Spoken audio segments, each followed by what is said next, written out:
Rico along with head coach Neil Gordon of the Penn Hills Indians. And we're here for our fifth installment of the Coach's Corner, brought to you by AZ Chevrolet, located on Frankstown Road. AZ Chevrolet, where they treat you like one of the family.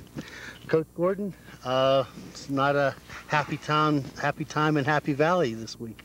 It was a rough one last week. Well, Frank, I thought that we played poorly and deserved to lose the game. There's no doubt about that. The weather, I think, had a lot to do with it, but my philosophy going in was that if it was a dry track, I thought we had the speed to get outside. If it was wet, as it was, I thought we had the size and the strength to be able to muscle them a little bit. And, although the rain tends to be an equalizer, we made a lot of major mistakes. We broke down, turned the ball over. McKeesport didn't do any of those things, and they deserved to win the game. Yeah, coming in, I wonder, was there any type of a letdown after the Woodland Hills game? Were you able to sense anything that way? Statistics would prove that that would be a letdown week. After the big win over Woodland Hills the week before, McKeesport not looking as strong as they have in the past, I would have thought that it would be a letdown week. But I thought that our practices Monday through Thursday were good. The kids seemed like they were ready to go, and we were pretty pleased with our week of preparation. Okay. Just quickly, the weather, it was raining, and a lot of games had been canceled. Was there any consideration to cancel the game, or did that never enter into your mind? It entered my mind, Frank. It was a real tough decision. It was a long day for me. Like I said before, I was more concerned with, what was better for the kids than anything else. I was concerned that if this field doesn't have good drainage, and I was concerned that we couldn't have postponed it till Saturday because it was expected to rain the entire night and the next day, so things wouldn't have been any better on Saturday. And to push it all the way back till Monday, I thought would cut our preparation for this week, Norwin, down to 3 days, and I was concerned with maybe compounding a problem, giving us 3 days. So, as I said before, I thought we were big enough and strong enough to be able to handle them. So, I left it up to the officials, and as long as there wasn't any lightning or anything that was threatening to the kids, the game went on. Okay. Normally, at this portion of our show, we talk a little bit about a special feature, but this week we're going to jump right into the injury situation. I know this past game affected us injury-wise. You want to recap who the players that were injured and what the extent of their injuries are? Well, this is the first week we've really been hit hard by injuries. On the first play of the game, Rusty Arrington, who excels on our special teams, and we use him on defense quite a bit in key situations. He's a sophomore, and he's great talent. He planted his foot and just blew out his entire knee. He's got some cartilage and ligament problems. He has a major bone chip, and he was operated on Tuesday morning. Maybe 5 to 6 weeks if things go well for him. So, first play of the game, he was gone. Our starting flanker and sometime defensive end, Sean Roy, who was a junior, played well for us last year and has been playing very well this year for us, threw a great block for Russell's long run. Towards the end of the game, I think 2 or 3 plays late in the game, somebody fell on the side of his leg, and he had some tendon ligament damage, and he ended up breaking the small bone below the knee. And he's in a portable cast now. It wasn't a major break of a major bone, but he's going to be out 3 to 4 weeks with rehab. I know, just in Sean Roy, before we go on to the next players, when you told me in the locker room that he had broken his leg, I didn't know when it happened because I watched the tapes, and I know he made that nice block at the beginning of the game, and then I saw him throughout the game, so it must have happened towards the end of the game. It was on our last drive coming down somewhere, might have been on Tumulty's catch or the 2 plays that we ran after, but it was in that minute before the field goal. The third injury, and probably the most serious of the 3 right now for us, at some point in the game, Paul Diolius fractured his clavicle, and he didn't even realize it. He had some chest pain, but after a game like that, you have pains everywhere. Yeah. But he had some chest pain that didn't really show up until Monday when he was running, and we took him to the hospital and had it x-rayed, and he does in fact have a hairline fracture there. He is going to be out for 3 weeks with rehab, based on how well he's able to bounce back. Diolius is our starting left guard. He is also a part-time starter on defense, and even more importantly, he's our long snapper. So, you know, with Paul gone for the next 3 weeks, we not only have to replace one person, we really have to replace 3. Right. So we're not sitting real well. No, I know when we talked early in the season, one of your concerns was the offensive line. I know Todd Riddle is out. What's the status on Todd? Is he back, or what's it? Todd Riddle just got the okay from the doctor this past week to start putting the pads on, hitting the sleds, doing some running and so forth. He's not ready to go full speed. I'm hoping with, you know, this next week with Canton, we'll not risk him in a non-conference game. Hopefully he can get a week of practice in this week and, you know, slowly get into it, and then the following week for Plum have him back. All right, so we won't see him at all in the Norwin game then? No, he will not even dress for the Norwin game. Okay. What about other injuries? Do we have anybody else coming back? Well, really, the only injury we had was Todd. Is that right? Yeah. Todd Riddle was the only one we had, and as I said before, you know, one person being injured, a coach would consider himself lucky, but our offensive line has been thin all year. And with Julius going down this past week and Riddle not ready to come back yet, we're scraping there. Okay. Who do we look for to take these places? Are you still looking at the people now, or? Well, defensive end is going to have to be Luke Patsy and Darren Brash, and David Shula, who is our center, is going to have to try to spell those two at defensive end. We'll miss Sean Roy there, and Rusty Arrington was good in passing situations, so we'll miss them a little bit, but we're okay at defensive end. Flanker is a little bit of concern. Benji Benson has been alternating with Quentin Jones and Sean. Quentin Jones and Sean. You know, each of them are more or less a specialist. Benji Benson probably catches the ball and runs patterns better than anybody. Sean Roy is by far the best blocker. He may be the best blocker on the team, for that matter. Mm-hmm. We use him in a lot of running situations, and then we try to use Quentin Jones in the speed situations, reverses, releases down the field, and so forth. So we're going to eliminate Sean Roy for a few weeks and get rid of a good blocker there, and we're just going to have to count on Quentin and Benji Benson picking up where he left off and going at it. Question, obviously you talk about having 3 receivers that rotate. Is that how you send your plays in? Yes. Will that be changed at all now if you're going to try to keep your 2 receivers on the field? Well, we're sending, all of them are flankers. Oh, okay. So you still have a split end? Okay. Instead of sending 3 in with the plays, I'm sending 2 now. Okay, all right, I got you. I'm thinking 2 wideouts. All righty. No, at this point, we were going to have Sink come on and talk a little bit about injuries, which was going to be an appropriate time to have him on here. Unfortunately, he hasn't arrived on the scene, so we'll bypass that, and if he shows up, we'll just bring him into it. That's fine. Let's talk a little bit about Norwin today. You know, they come in, they're 0-4. I know in talking to a lot of people, they're not really an 0-4 football team. I talked with Randy Rivesti. He expected better things than what he's had so far. Your thoughts? The only game that I think Norwin really lost to an opponent was this past week against Central Catholic. I thought that Central took the ball to them and just dominated the entire game. The 3 prior games, Connellsville, Gateway, and Hopewell, a very good Hopewell team, Norwin had the game under control in all 3 situations and self-destructed. They fumble the ball on the 1-yard line, fumble the ball into the end zone, drop a pass into the end zone, 15-yard penalty here and there. Norwin is definitely not an 0-4 football team. At this early point, they're not out of it. Their backs are to the wall now, and it scares me a little bit. For the past 4 weeks, they've dropped passes when they needed to catch them, fumbled balls when they needed to hold on to them. And I've said all along, if this team ever puts it together, they'll be one of the best, if not the best team in the conference. And I'm just praying that this isn't the week that they put it all together. That's right. They've got a good pass, so you want to talk a little bit about their quarterback? Suppose that Greg Palchek, 6'3", 195 pounds, strong arm, runs the team well, runs the option very well, throws 50, 60% of the time. They protect for him very well, and he's going to have to be stopped. There's no doubt about it. Randy Rivesti thinks he's one of the best quarterbacks possibly in the country.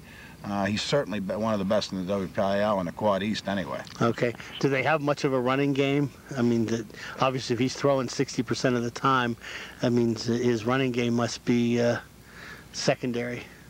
Well, I think the running game is secondary because he has such great receivers and a good quarterback, but the running game is nothing that we can dismiss lightly. His fullback is 6'3", 200 pounds, 210 pounds. His name is Cole, and he's a real strong, straight-ahead runner, Wayne Anderson type of runner.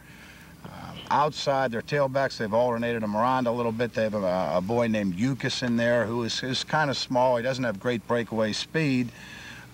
If there's anything lacking in their offense, I think it's a breakaway tailback. But they can hurt you. They'll come down on the option. You have to be concerned about Palsak, and he'll pitch the ball to Yukis. So, they're fairly well balanced when they're on the top of their game. Size-wise, how do we match up? Norwin's big. We're probably a little bit bigger than them, but I don't think there's any substantial difference in the two. They're going to be about 6'2", 6'3", 225 across the front. We're a tad bigger. Okay. What are we going to have to do offensively to beat them? Dry the field. And I think our biggest concern is against Norwin is being able to keep the ball a little bit. We put a lot of pressure on our defense last week, and the one time they broke down was all that they needed to win the game. I think that we're going to have to drive the ball, use Larry and Adam very well on the ground. When they start trying to stop those two, then we have to go into the air with Steve Russell. So, we have to balance it up, but I think more importantly, we have to keep the ball. We have to use 7-8 minutes of the clock and get down the field and get something. And so that's really, if ball control offense is what we could look for. Well, I think so, yeah. To get something out of every drive. Right. How about defensively? What are we going to have to do? Stop Palsak. They protect very well. Our emphasis this week has been in the defensive front to try to improve on our pass rushing techniques. Obviously, the pressure's been on the secondary. Coach Larry Gillespie's been all over our secondary all week. I think if we stop him and force them into a total running game, they have problems. I think that, at least at this point anyway, I think that our defensive front, our linebackers and down linemen can control their running game. But I'm very concerned about their pass game. Is he a drop-back quarterback? Yes. Or he's a straight drop-back? 90% of the time, he's going to drop straight back. And how many receivers will they send out at a time? 2, 4, 5. Is this the first time we've actually seen that? I know we would have probably seen it a little bit more in some other games, but because of the inclement weather, is this the first time we'll actually see that many receivers going out? I'm thinking back to the Central Catholic. Right. They only had the one receiver really sick it, but so this will really be a test for the secondary. It'll be their biggest test. It's a good preview of things to come. I think Plum with Linhart is an excellent passing attack. We're going to have to be ready for him. Obviously, Gateway with their run and shoot, and Scarpino is going to give us problems in the secondary. So I think it's the first time that our secondary is going to really be pressed the way they will, but certainly not the last time. Okay. We've got two individuals that we're going to highlight tonight, this afternoon. One of them being a senior who is about 6'4", and we got another one who I'm going to pick on his name when he gets on here because I've known him from when he was a baby. Let's talk about Luke Patsy first. Luke Patsy has been with me for 3 years and has fit into the program real well. He's an outstanding student, and I try to emphasize that to everyone. You'll notice when we get down here just about every week, Frank, we'll emphasize the grades, and we're not shining them up any. These are actual grades. Luke Patsy's a high honor student. He's a military academy, Bucknell, Ivy League type of person. He's also a starter and a real stud on our state championship volleyball team, and just a well-rounded kid. He plays defensive end for us. He's our starter there, and has done a great job, in particular against Woodland Hills. I thought he had a major role in stopping the outside game at Woodland Hills, and he's also used at split end to alternate with Peters. So, he's a good football player. I was a little bit concerned in the off-season. He's involved in so many other sports with his time that he spent in the weight room, but he's come out and shown me that that's not the most important thing. He's done a good job for us. Okay. Tommy Tumulty. Tommy, I told him last year that he could very well be the best linebacker to ever play in the WPIAL. It's a tough position to step in and learn. As good an athlete as Tommy is, a heavyweight wrestler, starter on the baseball team, good size, good quickness, and a real good attitude. To step in and play linebacker with all the various reads and keys and so forth, it's just not a position that you can just step in and do, regardless of how good of an athlete you are. 275 student or so. He does well in the classroom. As I said before, I think Tommy Tumulty, once he gets his feel at linebacker, can possibly be the best linebacker in the WPIAL. He's got ability everywhere. He's also our starting tight end, and if you've seen any of our games this year, you've seen some unbelievable catches, and he blocks very well. Oh, well, that's it. He makes some unbelievable catches. You know, just real quick to go back to that linebacker situation, and he is in effect the linebacker that actually calls your defensive signals to the defense. Yes, he is. You know, so that obviously shows some respect for his intelligence and ability to communicate to his teammates. I think at times maybe we put too much pressure on Tommy. You know, we're going into our 5th game, so 5 games he's played that position. We're asking him to dominate the defense, run the show, call the signals, get the information from Bada, relay it to the other players. If one of the tackles is out of alignment, it's up to Tommy to push him over. He calls the offensive formations. And when it comes down to it, if there's a problem on the defense, we go to Tommy. Yeah. And as a junior, as I said before, it's a lot of pressure, but I think he welcomes the pressure. Well, I agree with you there. This has been Frank Grieco along with Coach Neil Gordon. We've been discussing the upcoming Norwin football game that will be played prior to this show. Coach Gordon, we want to again wish you good luck. Let's get back on the winning track here, and I think the weatherman says that we're not going to have to be playing through some rain, so let's take it to them, and let's jump up there 3-2 real quick. Well, thank you, Frank. Okay, this has been Frank Grieco, and we'll be right back with Tommy and Luke.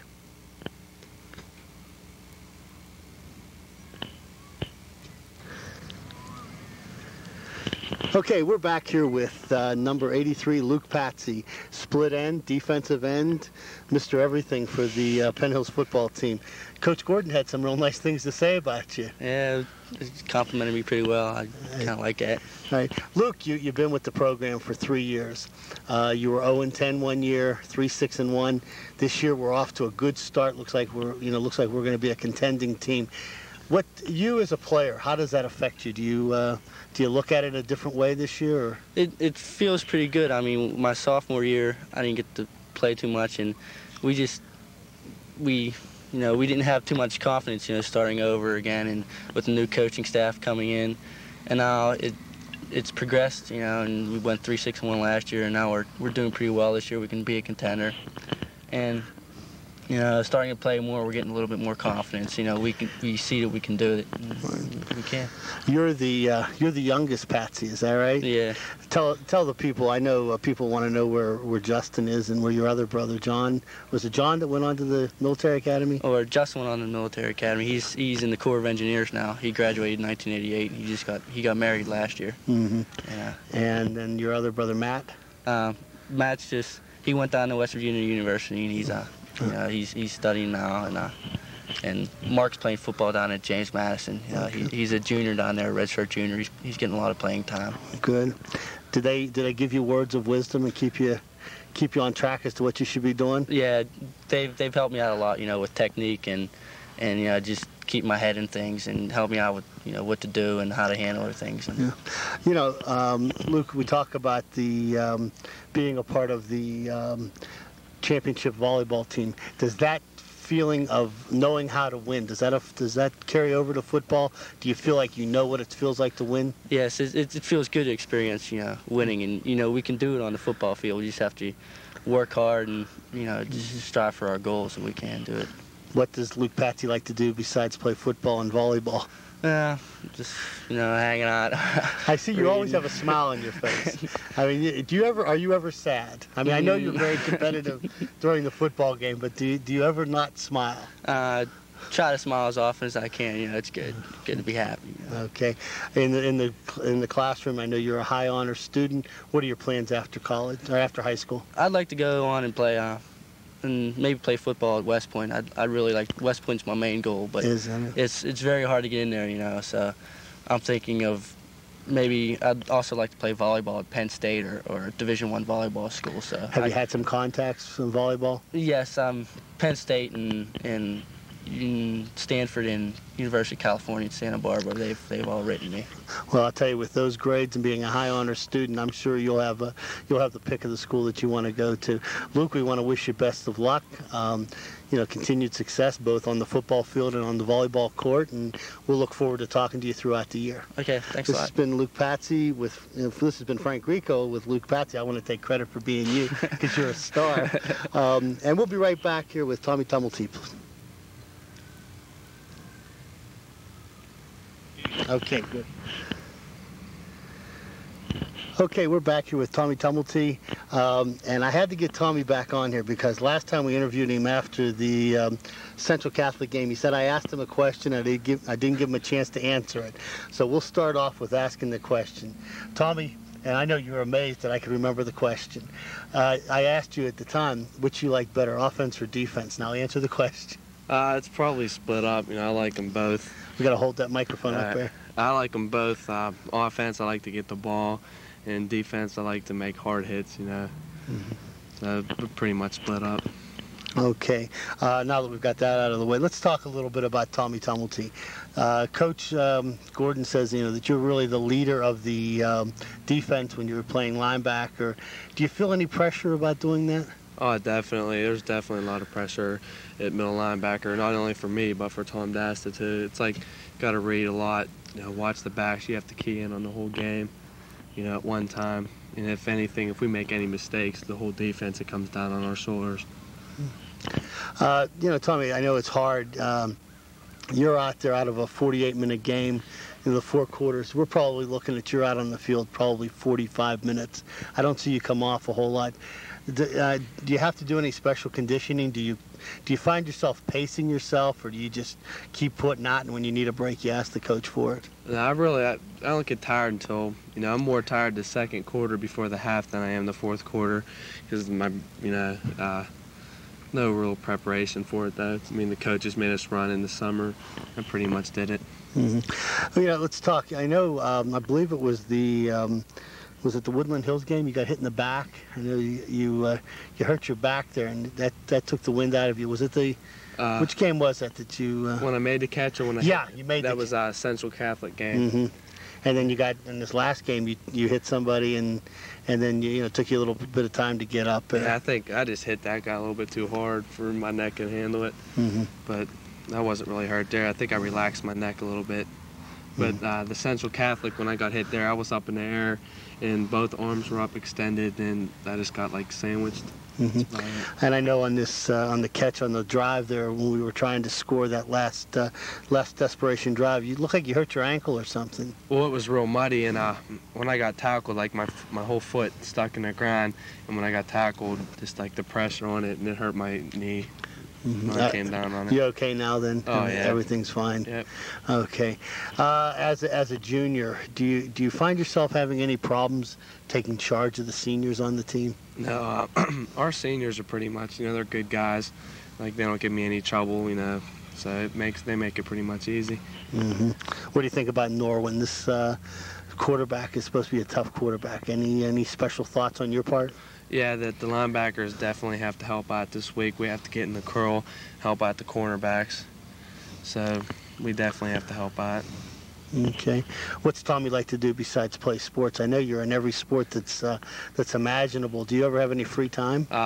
365 days out of the year I'm busy with the sport. But I like to go out with the guys and take the girl out, Yeah. Get away once in a while. I know. I see the girl when she stands here waiting for you after the game. Yep.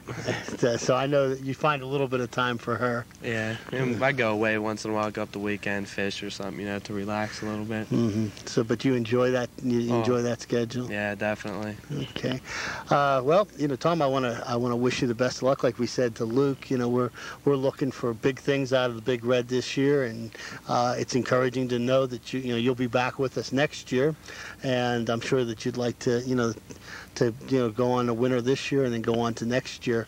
But one last thought, I want to know something. How many copies of this tape do you think your mom will make? Probably about 20. Okay. This has been Frank Grieco with Tommy Tumulty and Luke Patsy, along with Coach Gordon on the Big Red Coaches Corner. As we've said before, this is brought to you by AZ Chevrolet, AZ, where they treat you like one of the family. And we'll be right back with Norwin Penn Hills football.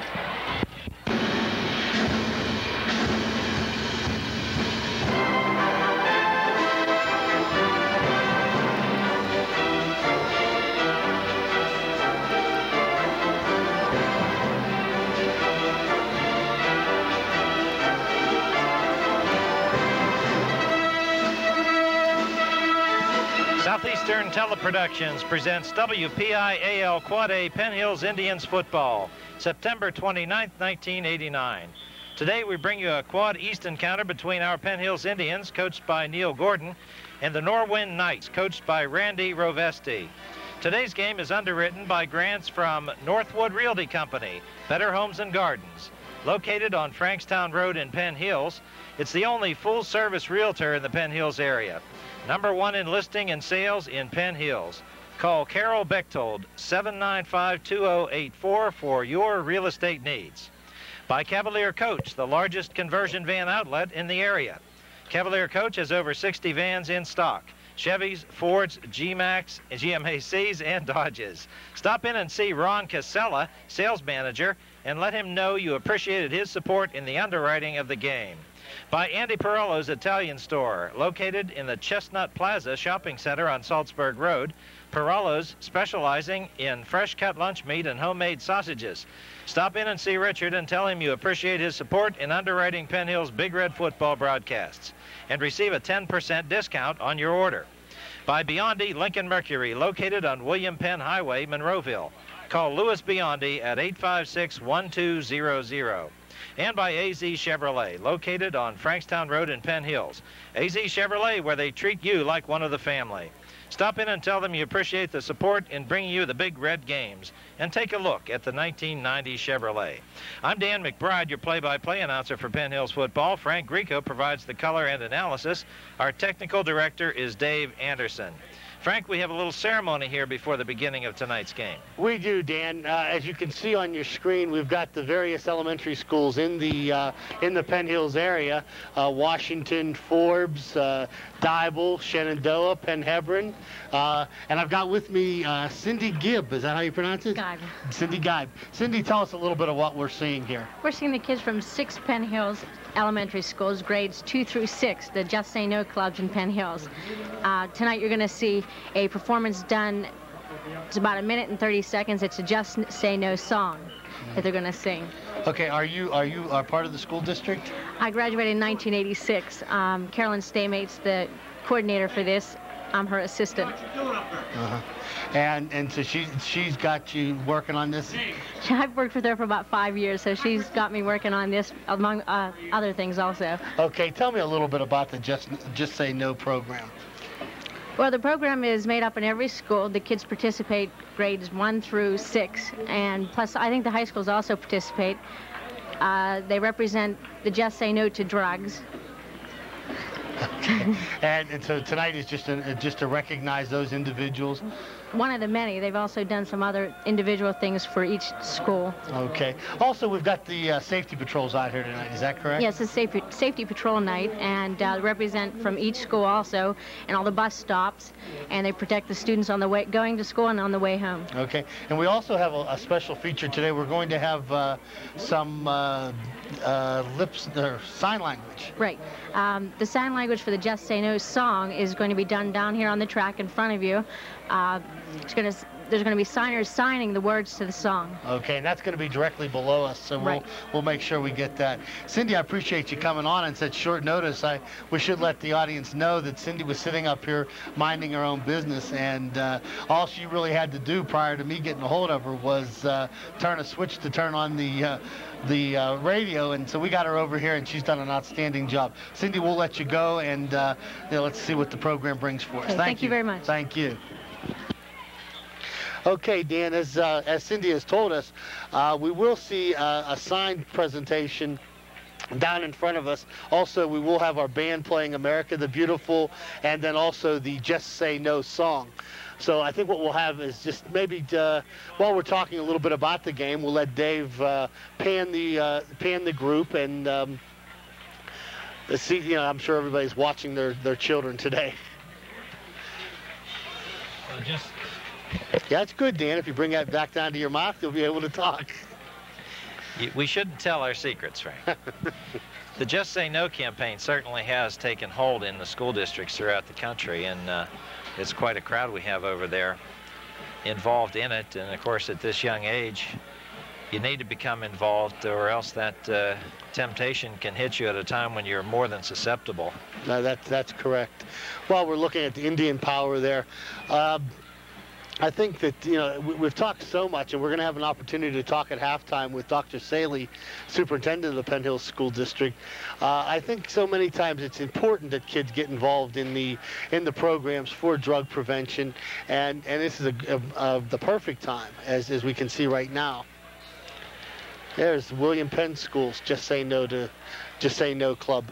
I know, talking to Dave Anderson, he was telling me that they had a spaghetti dinner today.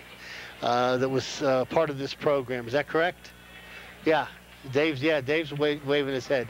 Dave, flip down your headset there, and we'll let you talk for a few minutes. You don't want to? He doesn't. Oh, he said it's not part of his contract. We can't hear Dave's voice. He won't talk. Well, here, no, yes, he will. Now we're going to get him to talk. Dave, what do you know about this? Now I drive everybody crazy here. Go ahead. Now, Dave, tell us what you know about this. A lot of word came to me was that the children who are members of the Just Say No Club had a dinner with their parents up at one of the schools. The exact details of it I'm not sure about. But that's the scuttle that I heard. The scuttle. Should we tell everybody that you have some Penn Hills ties here? We don't get you on the broadcast very often because you're too busy filming everything. But you got a tie to the Penn Hills program, don't you? Yeah, I have a brother that lives over here and is with his wife and 2 children. They're both in Penn Hills schools, one in the middle school and one in an elementary school. So you at least knew how to get here every week. Sure. I've been coming here for years. Okay. Dan, we just need to get a tie for you to get a tie into the Penn Hills area. Well, I know some people here. Dan, you know people. I know you. You know people everywhere.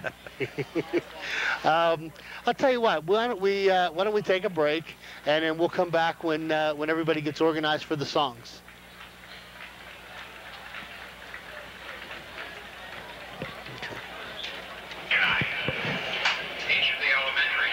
Okay, we're back here. As you can see, the PA announcer is introducing the program that we've been talking about for the last few minutes.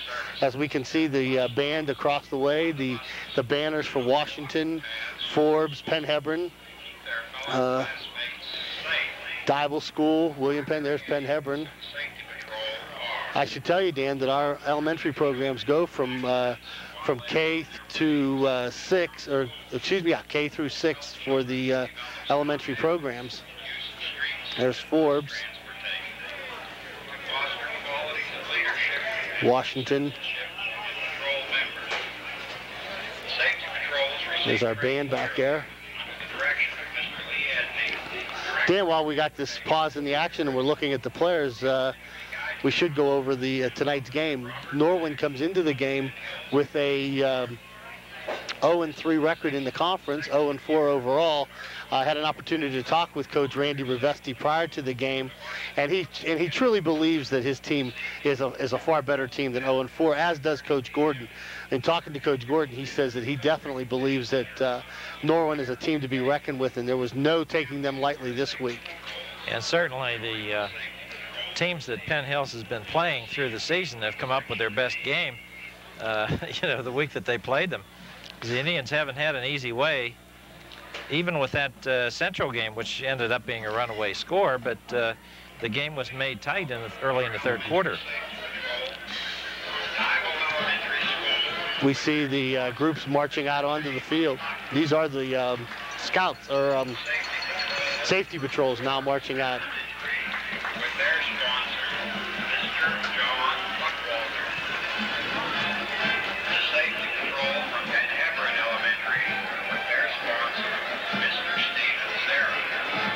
Kids get a big kick out of this activity. Look at them hopping up and down. Mm-hmm. With their sponsor, Mr. Roland Sparrow. Safety control from William Penn Elementary School. With their sponsor, Mr. As Cindy told us, these are the kids that are responsible for the patrolling at the bus stops and also at the school. I guess that's one of the earliest experiences children have with leadership experience, being given that kind of responsibility. There's Washington School. Let's have a show of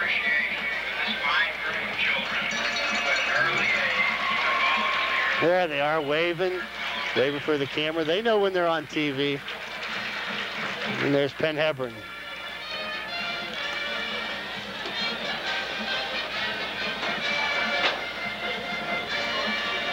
There's the Dival kids. And last but not least, William Penn.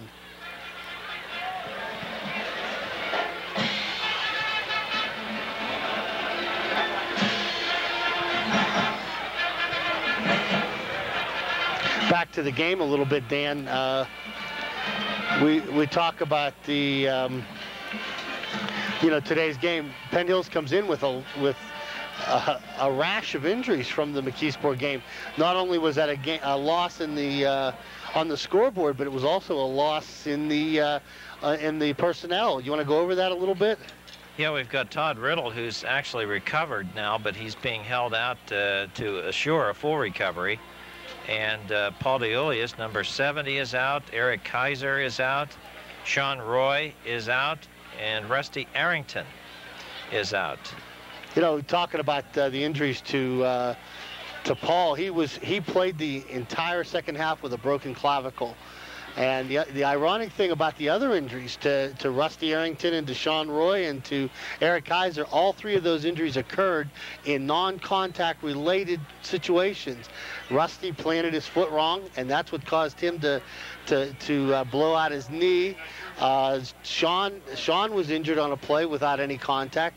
And then last night at a non-contact practice, Eric Kaiser twisted his back and tore some muscles in his back. He will be sorely missed at that nose tackle position. And we're going to have a different test for the Indians tonight, because I understand Norwin has quite a passing attack. They do. They're going to be keying on that passing attack. I think you'll see that a lot as we look at the Penn Hills band making formation on the field.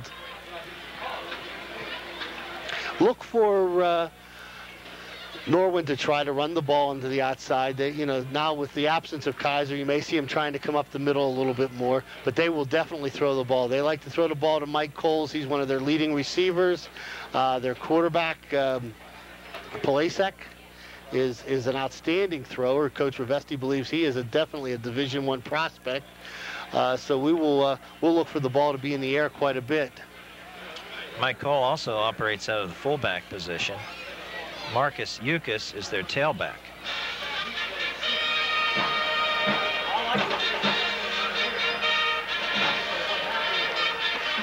It's refreshing to see a field that is not with rain and mud on it. Footing should be good tonight. There's one bad spot over there around the between the 10 and 15 yard lines on the far side of the field, but we'll note that when the play is keyed at that point.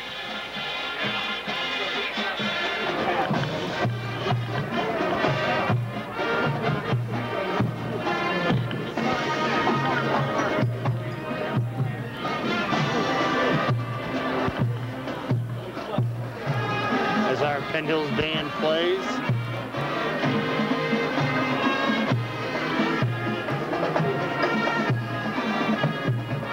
See if we can get Dave to shoot on some of our Just Say No Drug Club members.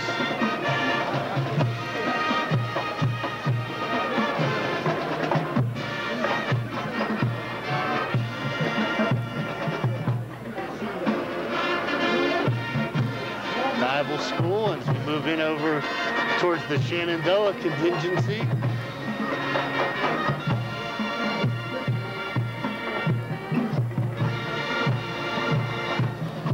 William Penn Elementary and also the Shenandoah.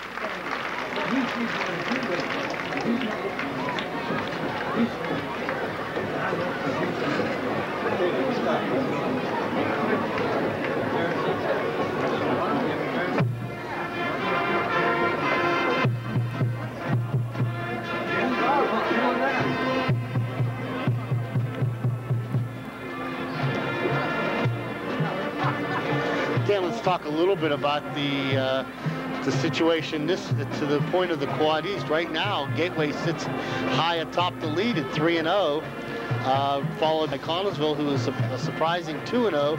They're playing Hempfield tonight, so somebody there is going to either be pushed further back or tighten it up a little bit. Then, you know, our Indians, along with McKeesport, and let's see who else we got in there. Penn Hills, McKeesport, and Central Catholic are all pushed in there at 2-1, and then Norwin at 0-3 and Plum at 0-2 excuse me, Plum is 1-2 in the section. So it's anybody's game, and that's, like I said, when we talked to Coach Rivesky, he was of the belief that if his team was to be competitive in this Quad East, they needed to win tonight. Well, it's definitely a tight race. Every team that we've played thus far has been quite representative. And the Just So No contingency coming on the field. I also call your attention to the two groups of students standing on either side of the band. These are members of the Just Say No Club and their families. They represent approximately 2,000 elementary students. There's the Forbes School. Pledge to just say no to drugs. Please listen to our club members under direction of Mrs. Carol Staymaker.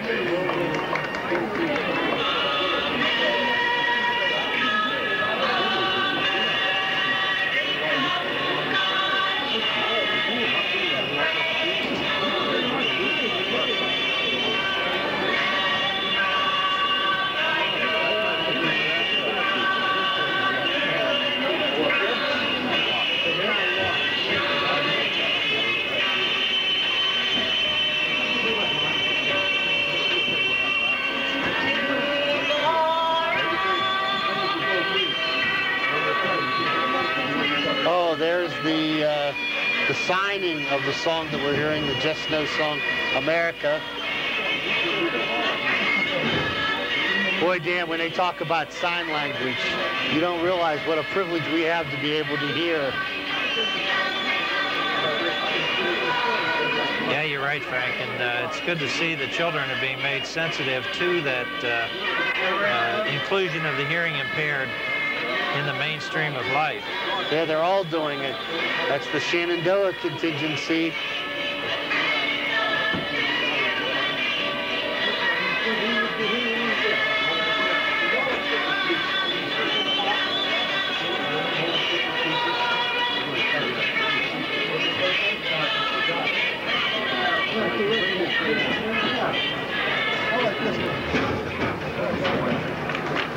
Quite a spectacle. It is. Makes one think of the Orange Bowl on New Year's Eve. Well, I'll tell you what, I wasn't at the Orange Bowl. I was at the Sugar Bowl. I was in my living room with my feet up at the Orange Bowl and the Sugar Bowl. And here we've got our national anthem.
Nice hand from an appreciative audience. Yeah, very much so.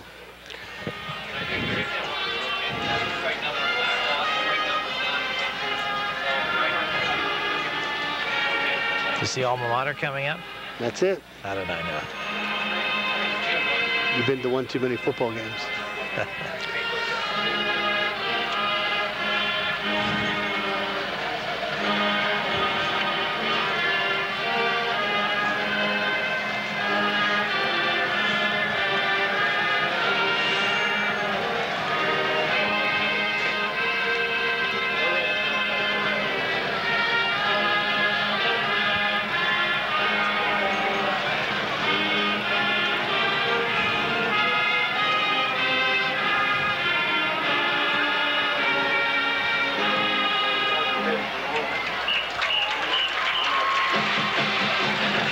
Penn Hills Band under the direction of Ben Holste.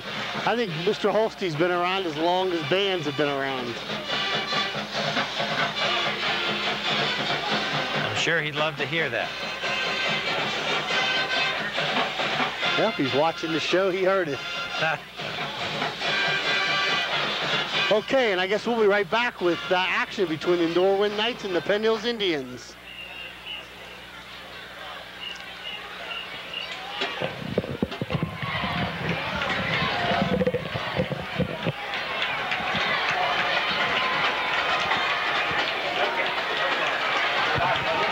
And here come the Penn Hills Indians.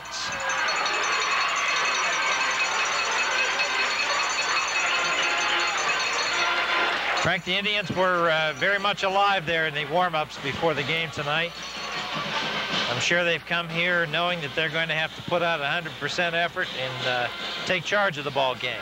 Well, they've got a big game in front of them, Dan. They've got to prove to themselves that A, they're able to win on their home field, and B, they do not want to be beat by a team that is definitely not in the same category with them.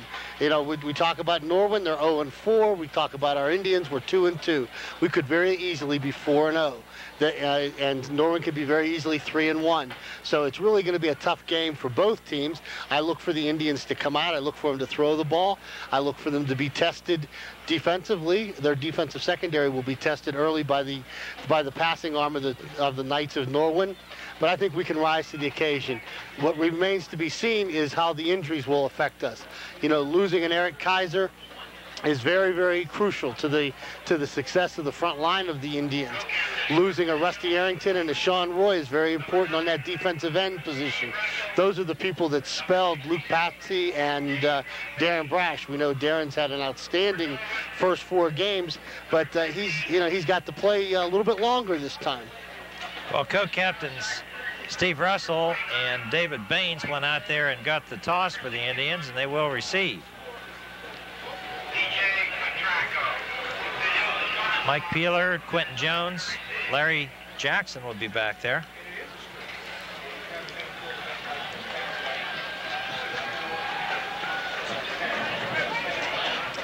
We should tell the folks that we will again be at a disadvantage with the visiting team numbers. I know, Dan, you have a variety of numbers, but unfortunately we do not have the complete roster for Norwin. Our apologies to the Norwin fans for our inability to identify all of their players. Well, all you can do is ask, Frank. We do have the starting lineups, offense and defense, so those numbers we will be able to relate to players. And there's the kickoff. Mike Peeler receives it on the 5-yard line, and he's judged to have touched the ground with his knee. So the Indians will start from scrimmage just beyond their own 5-yard line. Again, talking about the slippery field there, Frank, it appeared that Mike lost his footing. That's right about where we were talking about, Dan. We had an opportunity to look at that portion of the field during the pregame show with Neil Gordon, and that is a little soft. Dave Anderson mentioned that was a little bit soft, and it looked like Mike lost his footing there. Steve Russell, the quarterback.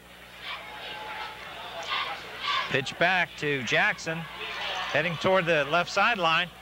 He's still on his feet. He's across the 10 to the 14-yard line. It'd be a shade short of the first down. Nice running by Larry. He did an outstanding job of pulling that runner.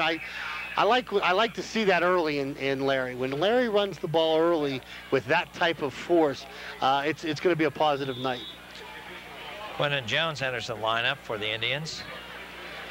Brings in the play called by Coach Neil Gordon from the sidelines.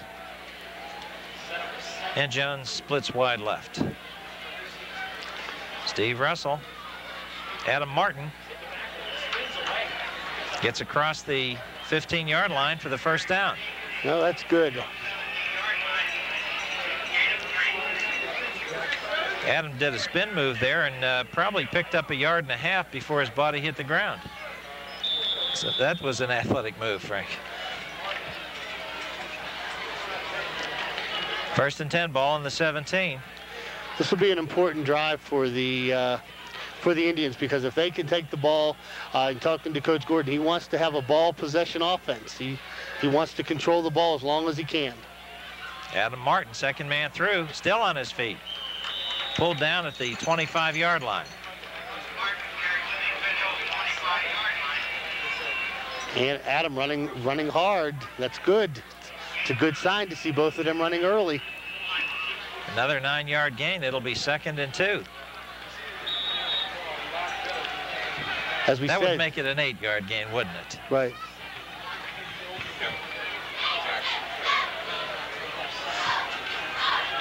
Benji Benson split wide left. Martin carrying the ball, heading toward the sideline. One man to beat. And he's pulled down by Chris Palasak. Again, Adam making that spin move that you talked about on the first play. He's giving the blockers his hip, and then he's rolling out of the tackle. And if you don't get a firm grab on Adam Martin, you're not going to pull him down, and one man's not going to make a tackle on him in that position. Chris Palasak, of course, is one of their better athletes since he plays quarterback. So he was probably the only one on the field that was going to keep up with Adam. 1st and 10. Russell. Pitch back to Martin, looking for the blockers. He's pulled down after a short gain at the 33. Pickup of 1.5 yards. I know you're happy tonight, Dan, that you can actually see the numbers. There's no mud to have to try to look through tonight. That's right.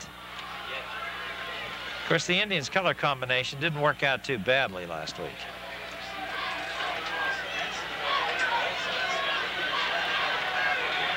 Russell under center. Straight drop back. He's looking, being chased, and he's pulled down in the backfield for a sack.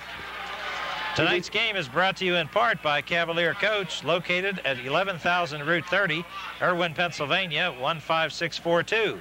#1 in van conversion. Cavalier Coach has over 60 new and used vans. I think he was looking for Tumulty in the middle there. He's had success with that pass play. Brings up a 3rd and 14.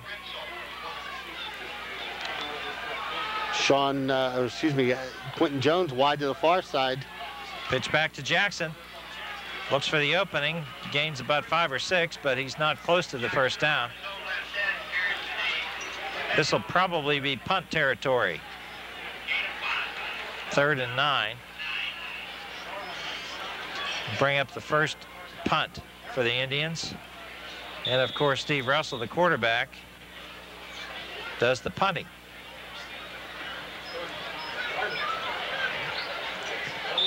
Chris Palasak, number 13, back to receive.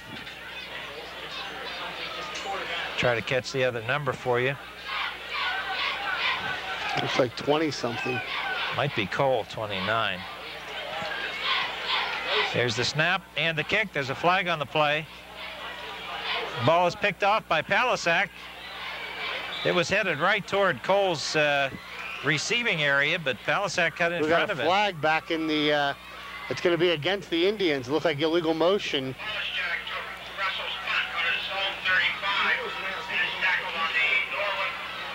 I don't know with the field position, they may just take the ball. They might opt to take this. The ball was set I think they'll decline it. They are going to decline it. Penn Hill's 37-yard line, or I should say the Norwin 37.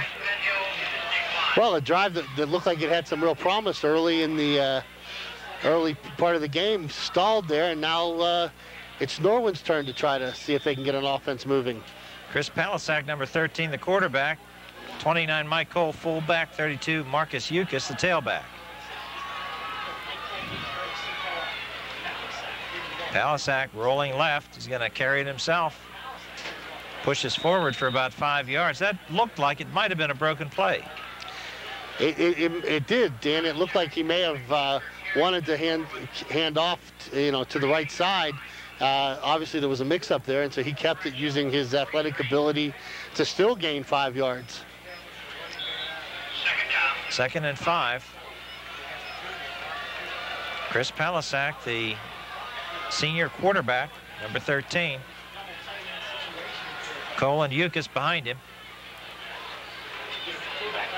First man through, Cole, is stopped as he crosses the 45-yard line. It'll be third down and about 3. Again, we were talking about Norwin coming in here and passing the ball. They're trying, obviously, to set up the Indians for that running game. Well, I told you before, don't be surprised to see Coach Rivesti do something out of the norm. If you expect him to pass, he may run all night. A pair of wide receivers. Number 1 is Sean Carver, and number 2 is Scott McCune. Third and 3. Palisak still with the ball, pitches. There's Cole down the right sideline, and he's knocked out of bounds by Rich Brooks, number 7. He was able to get on the outside corner and was able to gain big yardage. Injury on the field. One of the Knights is down. Can't see the number.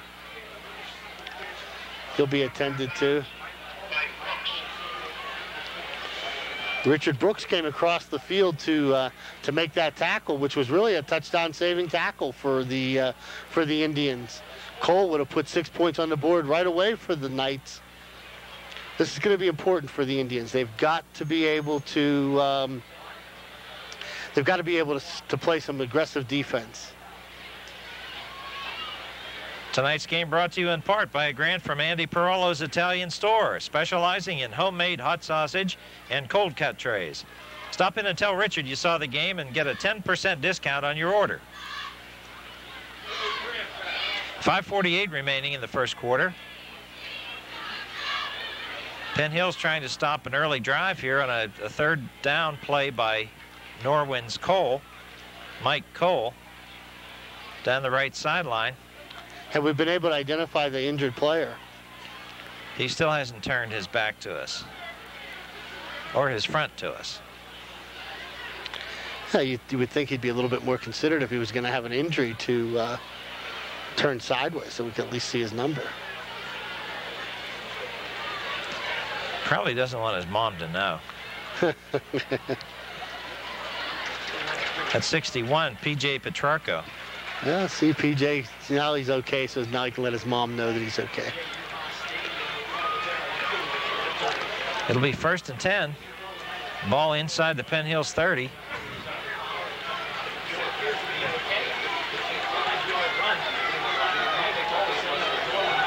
Norwin converting a critical third down and short yardage with quite a long gain. About a 30-yard gain, Frank. It was a big run. Like I said, Richard Brooks made a touchdown-saving tackle on Cole, or we'd be looking at a 6-0 score right now. Chris Palisak under center. Second man. Yukas is pulled down at the line of scrimmage for no gain. Tommy Tumulty in on the tackle along with Aaron Jackson. So it'll be 2nd and 10. Wide receivers coming in. Eric Kaiser's in the game. You know, Eric has just gone into the game. I'm sure that's a pleasant surprise to Coach Gordon that he's able to play. He has just entered the game with at nose tackle. Palisak at the line. Look for the pass. There's the option pitch to Cole. Cole beats his first man and is pulled down at the 22-yard line. Quentin Jones over on the corner attempting to make the stop was fighting off a blocker, and Cole was able to get past him before Quentin was able to really regain his ability to make a tackle there. It'll be a 3rd and 4. Tom Tumulty looking toward the bench to get the defensive signal. This is a big play for the Knights. You know, they've had the ball on a drive. We're looking for them to move down the field. Palisak. Cole across the middle, and he's stacked at the 20-yard line. It's going to be close, huh? It'll be close, but I don't think he has it quite yet. But again, we're in 4th down territory here, Frank. They have 2 shots to go 1 yard. 1 shot to go. That's correct. Just wanted to see if you were paying attention.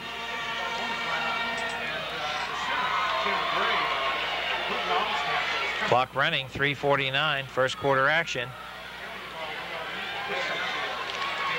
Sean Carver. Now we got a timeout. Timeout Norwin. Norwin must have been running close on the 30-second clock. Well, I think Coach Rivesti was not real satisfied that his team was going to have enough time to really execute the play he wanted. Randy Rivesti in his third year at Norwin High School. He comes from some good stock. He played under the tutelage of Lou Holtz at William and Mary.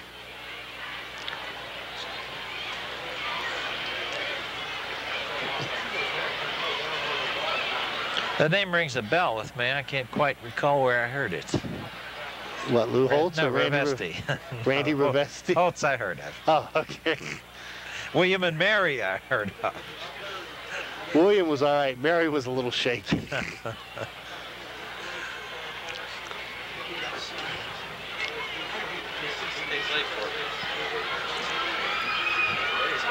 Well, both coaches getting a chance to talk in the huddle. Coach Botta in the defensive huddle for the Indians. Coach Rivesti saying, you know, let's go. I don't think he's taking pizza orders right now. I think Coach Botta said, stop them. Yes. And the Knights approach the line. Big play. Power I formation. 4th and 1. Palisak barking signals at the line. Might be an audible, huh? First man through. And he stopped. Tommy Tumulty. Tommy, coming from his linebacker position, said, no way, Jose, I'll stop you right now. And Mike Cole was stopped. Change of possession, and Penn Hills takes over at their own 22-yard line. Tommy says, I will have none of that. The master of defense.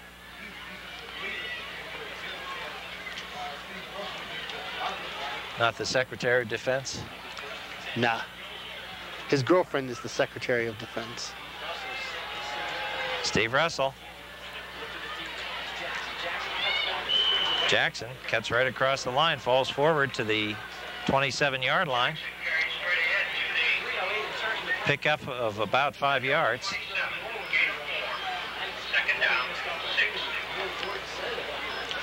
Quentin Jones in the lineup. And we've got an injury timeout. Number 44.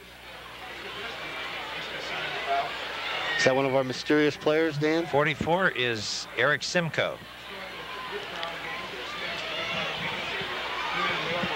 He's standing, so you don't know quite what the injury might be. Looks like it might be something. It looks like they're working on his helmet or his eye. It might be a equipment. Might be an equipment adjustment. If that's the case, he can stay in the game. He's got to do it pretty quick, though. Scott Peters and Quentin Jones will be the wideouts for this play. Peters number 87, Jones number 3. I don't know if we can get Coach Gordon. He's wondering what's going on the sidelines. He's saying, you know, if he's injured, get him off the field. If it's a equipment situation, here he is down there. He's looking. He's saying, what's the story here? Might be a pop quiz. Might be a. There he goes. He's got his headset back on. He said, let's play football. Coach Gordon is one intense human being. 2:57 on the rolling clock. First quarter action. Steve Russell trying to get something going here. Quentin wide to the far side. 2nd and 5. Martin in motion. Looking for the pass down the sideline. Jackson's there. He picks it off at the 50. And he's pulled out of bounds at the Norwin 45-yard line. Nice catch by Larry Jackson. Good heads-up thinking by Steve Russell.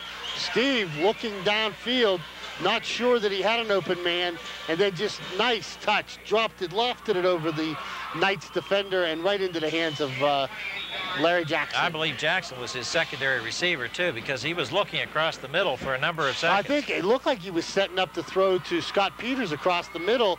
Scott wasn't open, so then he scrambled a little bit, and then he came upon Larry Jackson. Russell to Martin. Martin hits the line, is pulled down after a gain of a yard. Brought down by a bevy of Norwin Knights. I like that word, Dan. You haven't used that this year. No, we haven't. I've got to get out my thesaurus. Oh, please don't do that. I get too many phone calls each week wanting to know the definitions of these words, and I feel embarrassed when I can't tell them what they mean. Well, let's put it this way. If that bevy of tacklers is blocked by a plethora of Indians, then Penn Hills has a touchdown. Rolling right, Russell on a keeper. He's looking to cut the corner, but he's pulled down. Mike Cole makes the tackle.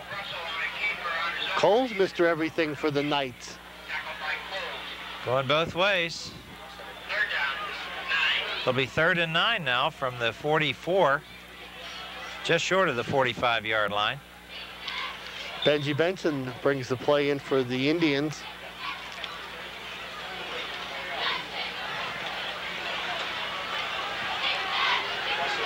Indians approaching the line. You got to pick up a big one here. Benson split wide right. Russell gives the ball off to Jackson, but that play was diagnosed nicely by the Knights. And he was pulled down by Rocky Henson, number 22. That'll bring up a 4th down and 9. I don't think we're in 4-down territory here just yet, Frank. No, you want to... Too early in the game. Sure. Plus, the other thing is you can, with the defense playing the way they've played, aside from that one long run, the Indians got to believe they can hold Norwin's offense.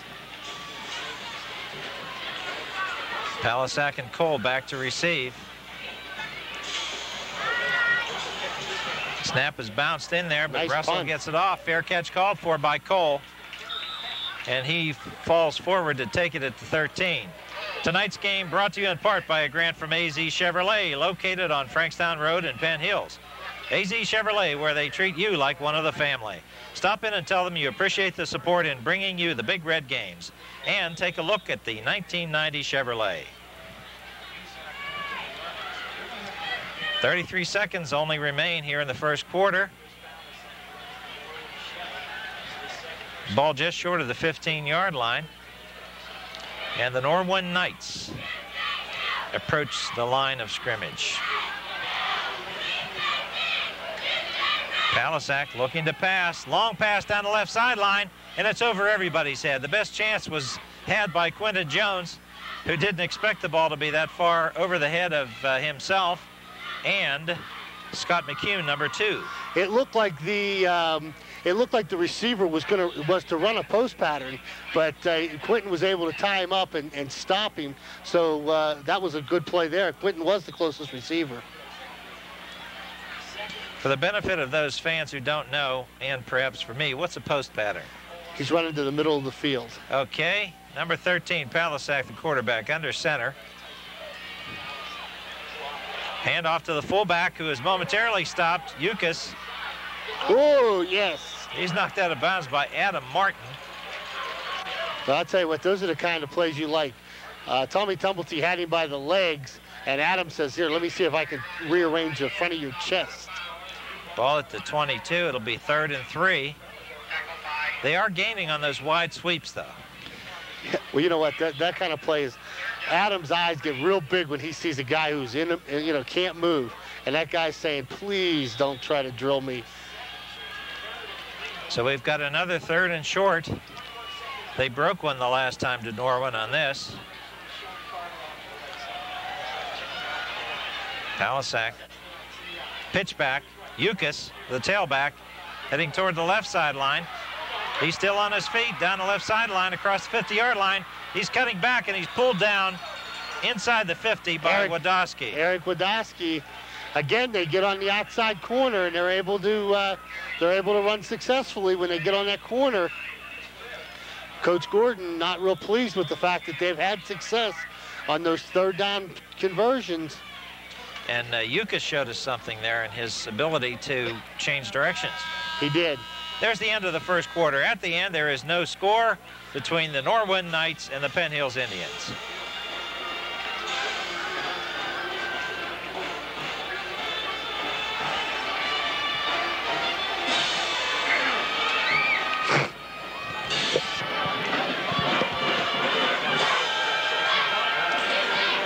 Well, the teams have exchanged sides just at the 50-yard line. Actually, the Penn Hills 49. Norwin will be moving from your right to your left, which you probably already figured out.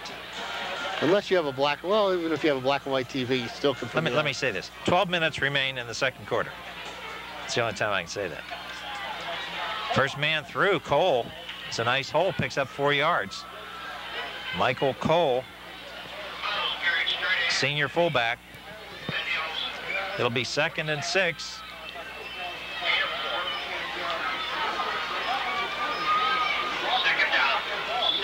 Norwin having the better of the offense thus far. They've had success on those option plays on the corners. Palisak. Knights quarterback looks over that Indian defense, rolling with the ball, keeping. Nice job by number 83, Luke Patsy, our pregame guest, making a nice stop there. Gain of about 2 yards. I don't think Palisak has thrown a pass yet. He came in here. He threw the post pattern. He threw the post, was incomplete. Well, let me revise that. He has not completed a pass. See, I remember what I don't know. You might see his arm on this play. 3rd and 4.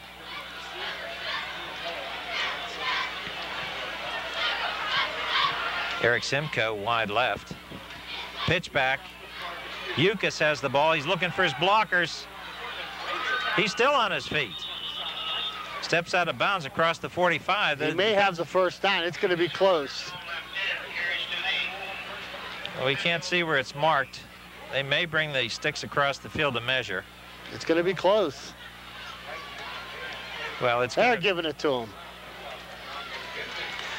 He said, we'll have none of this delay to measure. We'll just fire it up and give it to him. The ball is at the 39-yard line of Penn Hills. Again, we comment on the fact that they have not really gone to the passing game that we would have expected early. Scott McCune left, Sean Carver right. Both wide receivers. First man through. Cole picks up about 4. That running game is setting up a nice second down distance, Frank. They are. It is. It's just giving them a good selection on that second down play. That's what's crucial on that. When you get 4 yards on your first play, you're really in an advantage going into that second down play because you've got a lot of options. You're still, you really don't have a whole lot of problems with that second down play. Eric Simcoe split wide left. Norwin alternates its wide receivers and teams. Palisak looking to the right. Pass over to number 49. We'll try to locate him here. That's tight end Bill Sinclair. Tell you, the tackle is made by Adam Martin, who came over from his corner position.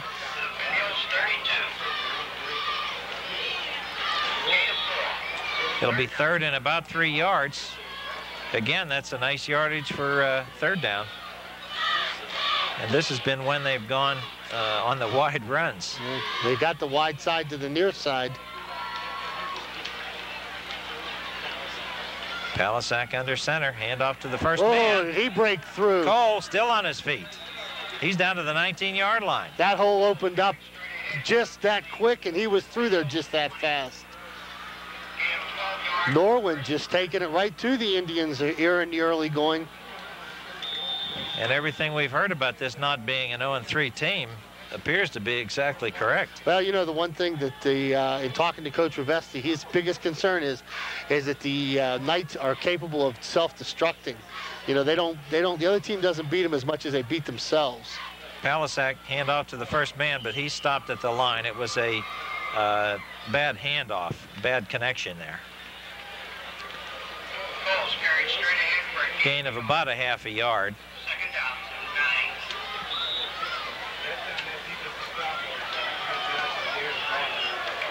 Tonight's game brought to you in part by Andy Perella's Italian Store, located in the Chestnut Plaza Shopping Center on Salzburg Road.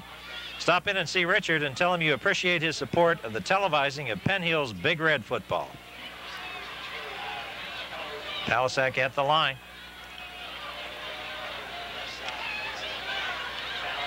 Rolling left, pitching to Ukis. There's a flag. Ukis goes forward to the 13-yard line. There is a flag on the play. Is that clipping territory? It looks like it is. Blocking below the waist. Blocking below the waist. Get technical on me.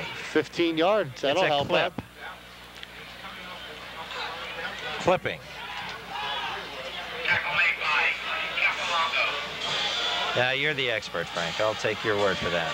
Dan Capolongo on the stop. So there's a break.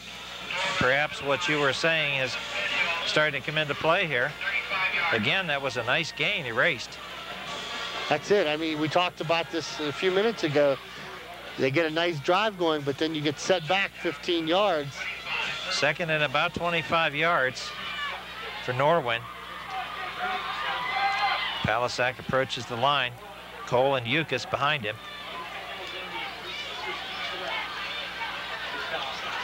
Straight drop back looking right. And he's caught in the backfield. Pulled down by the Indians. A lot of pressure put on by the Indians. David Baines in there. Aaron Jackson and Brash. Darren Brash again in on that sack. The committee. The enforcers. 3rd and 33. The War Tribe. Any idea what you think they might do on this play? Well, they have their 2 wide receivers in there, McCune and Carver. Carver on the far side, McCune on the near. They might pass. Palisak straight back, being chased, and he's pulled down again. There's a flag in the backfield, but that's usually on the offense for holding. Do you think we would decline this one? I think we might. It was. Norwin is moving ever steadily toward the Penn Hills, toward the Norwin goal. And they're on offense. Well, that would be the Penn Hills goal. You were right the first time.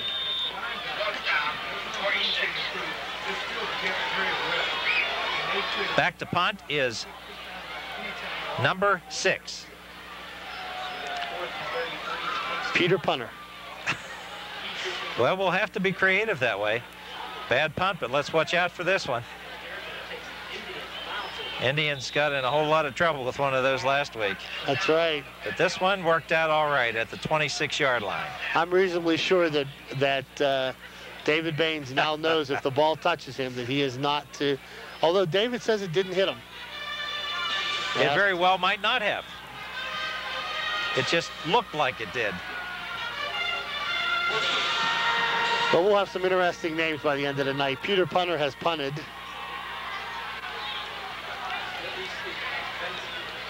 A puny punt, we might say. Russell looking across the middle. In and out of the hands of Larry Jackson. Tell it like it is. So it'll be 2nd and 10. Trying Jackson across the middle. Benji Benson leaves the field. Quentin Jones comes on with the play. 6 minutes, 5 seconds remain in the thus far scoreless first half.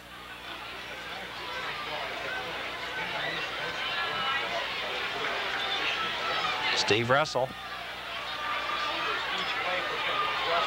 Draw play, Adam Martin heading toward the sideline. across the 45 and out of bounds near the 50.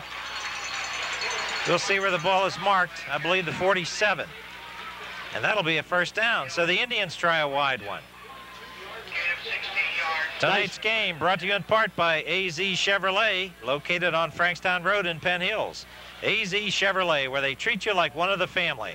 Stop in and tell them you appreciate the support in bringing you the Big Red games, and take a look at that 1990 Chevrolet.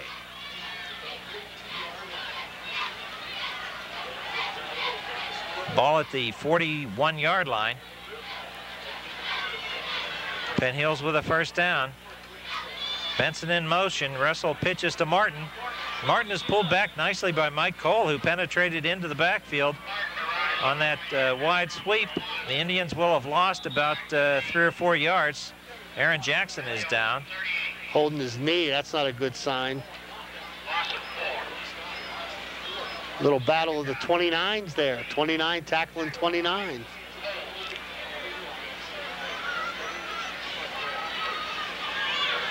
Seems like we got a nice... Go ahead. Well, the cumulative effect on that tackle is 58. Okay. Looks like we got a nice crowd tonight. Looks like the stands are filled quite handsomely. A plethora of fans has arrived at the ballpark. With a bevy of cars in the parking lot. I don't know if we can get Dave, while we're doing this, to zero in on some of these shirts. You see we got all these proud parents in the audience. In the stands. Yeah, there's...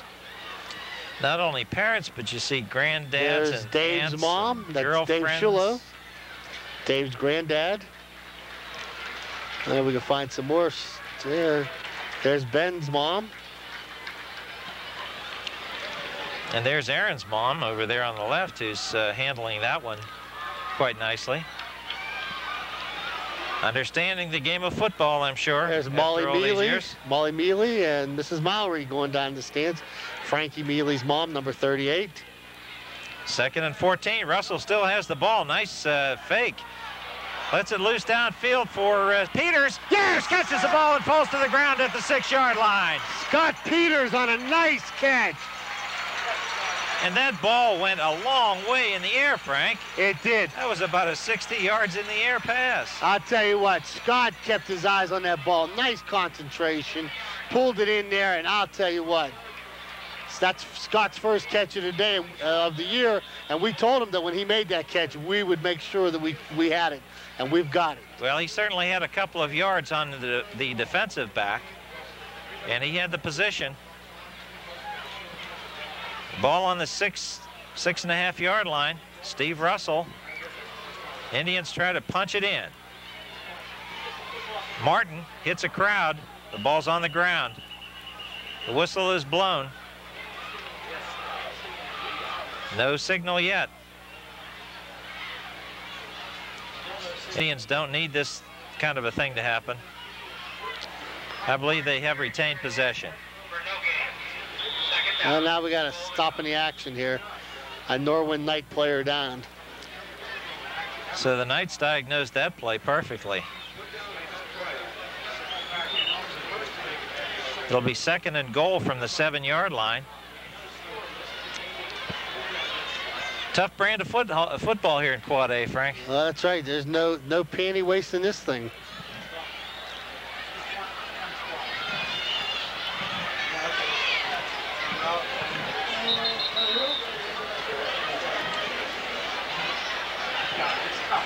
Now there's a timeout on the field.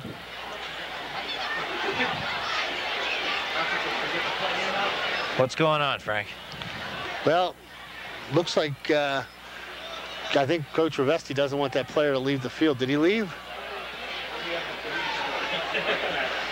I don't know. They did call a full-fledged timeout. He called a full-fledged timeout. I don't know if he's wanted to keep him in the game because of the closeness of the position.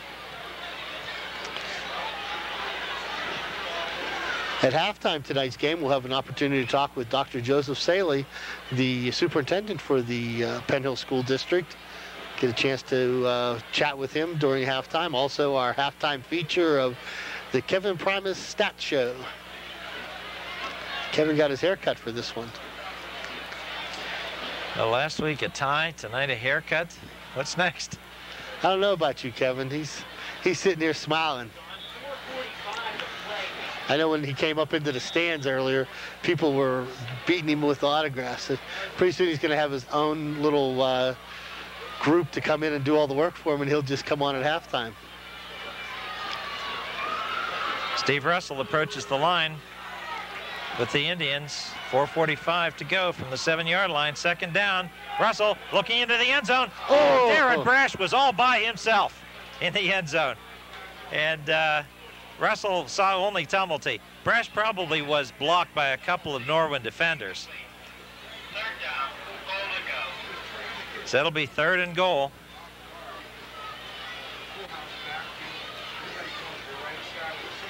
Tony Flady probably starting to get nervous on the sideline. Kickers don't get nervous. Don't they? He just wants a chance to reprieve himself, put it through this time. I'm sure he'd like to see 6, but I'm sure he's not shy about giving them 3. Russell rolling right, looking into the end zone, lets the ball fly. Oh, in and out. Nice attempt, nice effort. Tommy Tumulty got his hands on the ball, but there was a Norwin finger in there. Just off the fingertips, yeah. And we're going to see Tony Flady. It's about the same place as it was last week. About a 24-yard field goal attempt. Ball at the 7.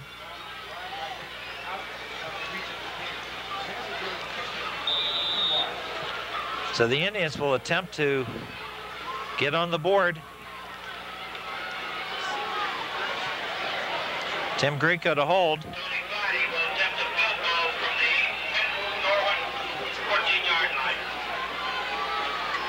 The ball is down, the ball is up, and the kick is good. Good, all right. Tony Flady drills it through there. And ironically, that got to be the exact blade of grass that ball was put down on the other night. Exactly. So with 4:29 remaining in the first half, Penn Hills has taken a lead 3-0. That's what's important. You go down there and you put points on the board.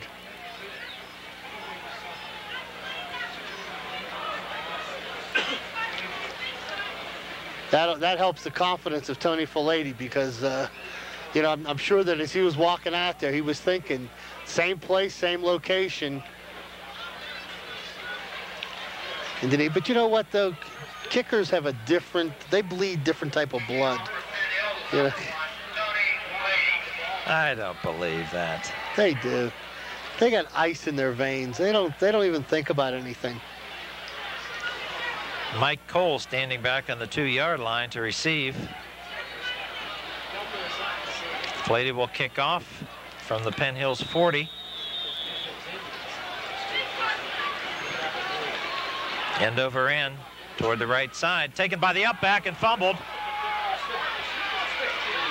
Still on his feet. 32. Let's see if we have his number. Oh, that was Yukas. Marcus Yukas, yeah. There's a player down, a Penn Hills player down. 2 Penn Hills players down. So Yukas turned potential disaster into reasonable field position. We got 2 guys down.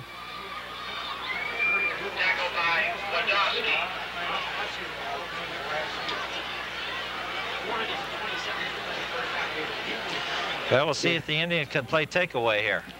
Can't tell who that is. Judging by their position on the field, it looks like they might have come together. That's right about where that where the Norwin player broke the tackle, so they may have collided.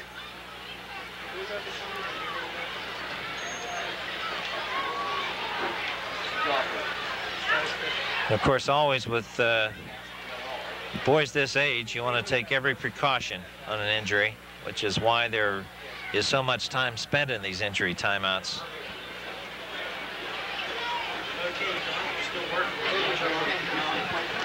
By the substitution of Michael Peeler, I've got to suspect that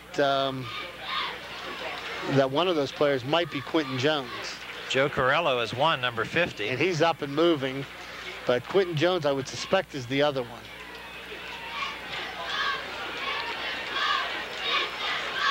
And oh no, it's Richard Brooks.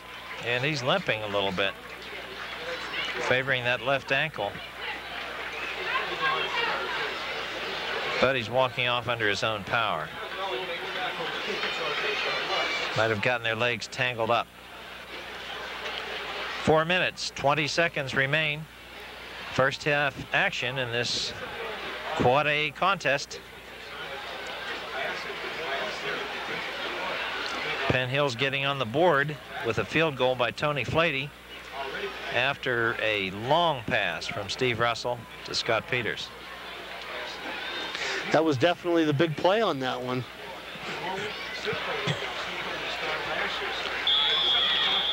First down for Norwin from their own 27-yard line.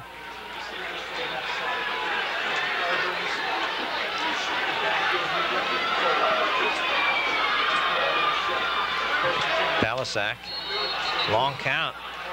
Aaron Jackson anticipating the count there, jumping off sides.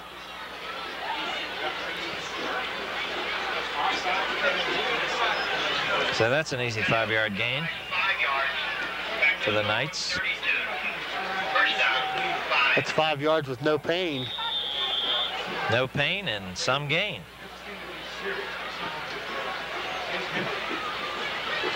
Clock rolling, 3:55. 2 wideouts to the near side. Number 1 is Carver, but we don't have 84. Handoff to the first man. Cole. Cole is still on his feet. How many times do I have to say that tonight? He's breaking tackles all over the field. Into Penn Hill's territory. Cole drives the ball to the 46.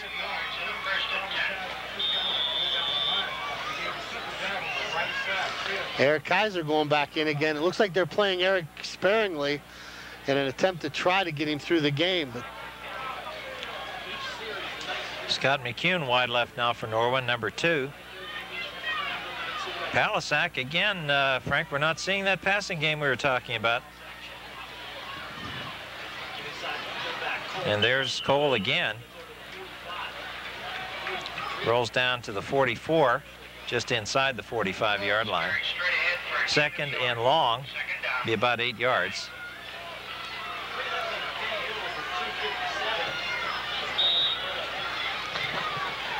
Fast-moving game.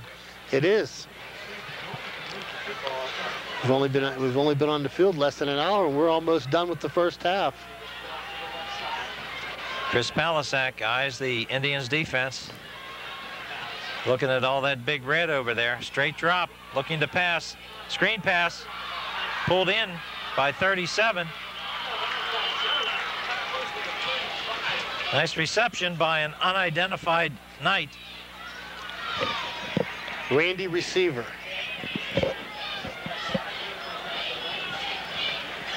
Or Freddie flare pass.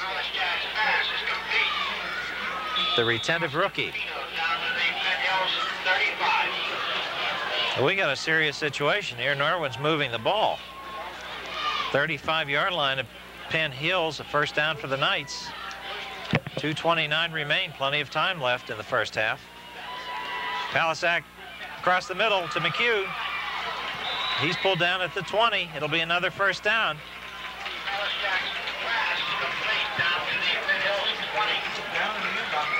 Tonight's game brought to you in part by Cavalier Coach. Cavalier Coach has over 60 vans in stock. Chevys, Fords, GMACs, and Dodges. Stop in and see Ron Casella, sales manager, and let him know you appreciated his support in the underwriting of this game. Palisak leads the Knights to the line of scrimmage from the 20. Hand off to Yukis. Yukis falls forward for about 7 yards.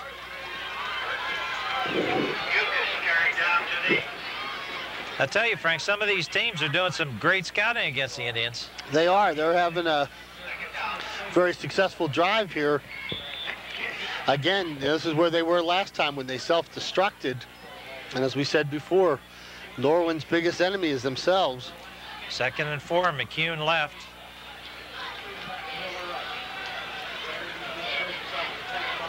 Palisak back, right across the middle. Quick pass to the tight end, 49, and he's into the end zone for a touchdown.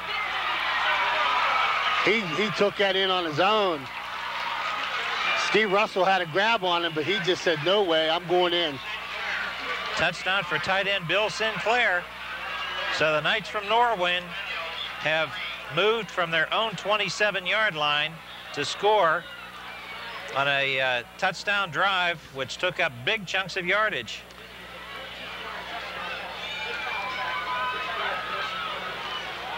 Number 6. Number 6 is Kenny Kicker. Come on, get it right. We named him Peter Punter. Now he's Kenny Kicker. The ball is down, the kick is up, and the kick is good.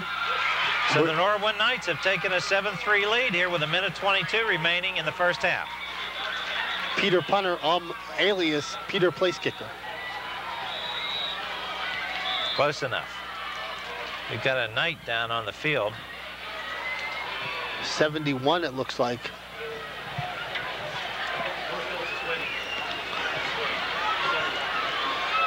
'71 is Gary Kulakouris.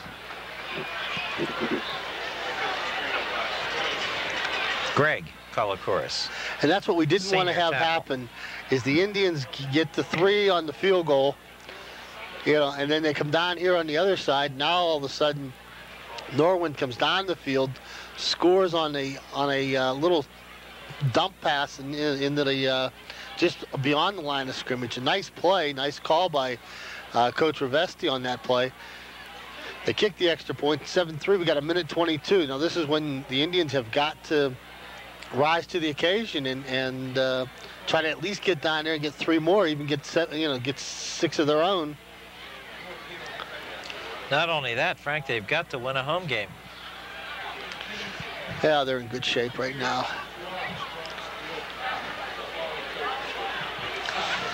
Yeah, that touchdown pass silenced the Penn Hills crowd.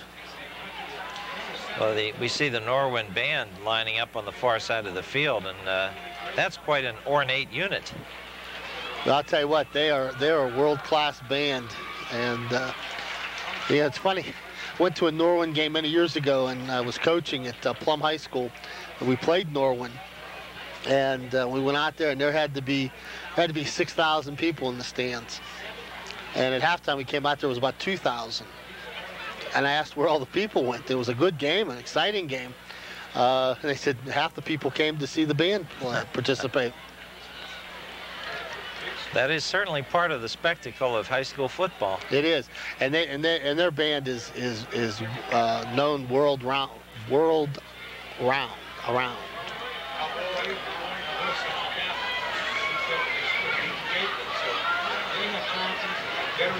Well, it's good that a school will take such pride in its musical unit.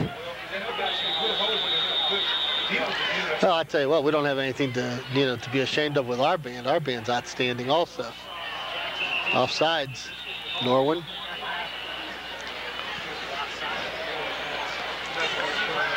I get excited when a band plays. You know, the music, everybody jumping up and down, and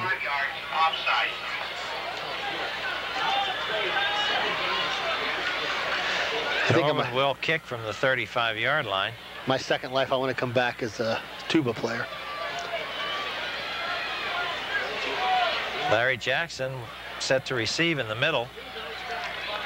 Probably have Larry run one back, show them what it was like at Woodland Hills. Along with Mike Peeler and Quinton Jones.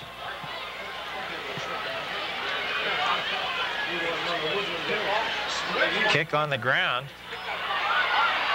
Oh, Chuck Young. Chuck Young gets a hold of the ball, and that field must still be a little loose. I think so. There's a lot of moisture in the air, and it sits first on the grass.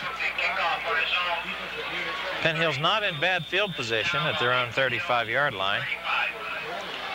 Clock running with 1:14 remaining in the first half. Scott Peters wide to the far side. Benji Benson wide near side. Russell. Larry Jackson rolls forward for 7 yards.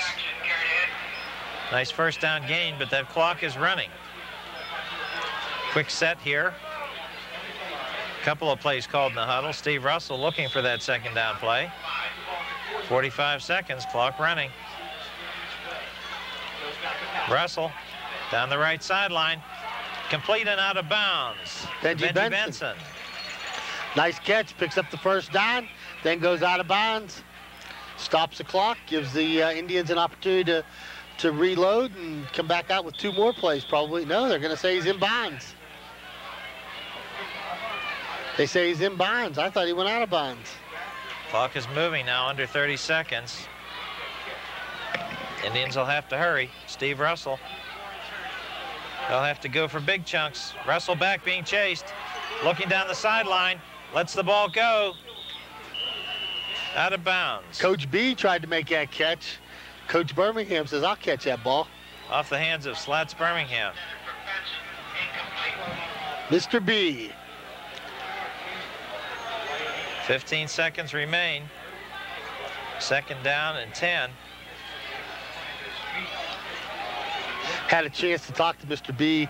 He doesn't stay up here anymore like he used to on the for the night, the 2 weeks when they're here in preseason. He used to sleep with the boys. He said he needs his rest now, so he doesn't sleep with them anymore. But he's still here 12, 14 hours a day. Now it looks like Coach Gordon's going to talk with the referee about what I thought happened before. You know, there now he's letting them know it. I don't think he realized that the clock was still running. Benson stepped out of bounds and they wound it up and said, you know, the ball's still in play.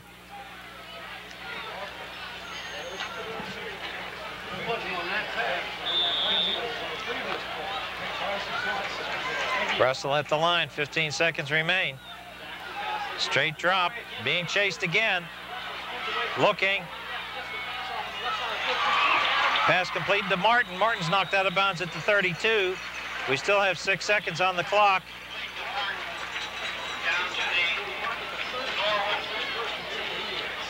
It'll be 1st and 10 for the Penn Hills Indians at the 32, but we've only got 1 play. Ball marked at the 35. He must have stepped out at the 35.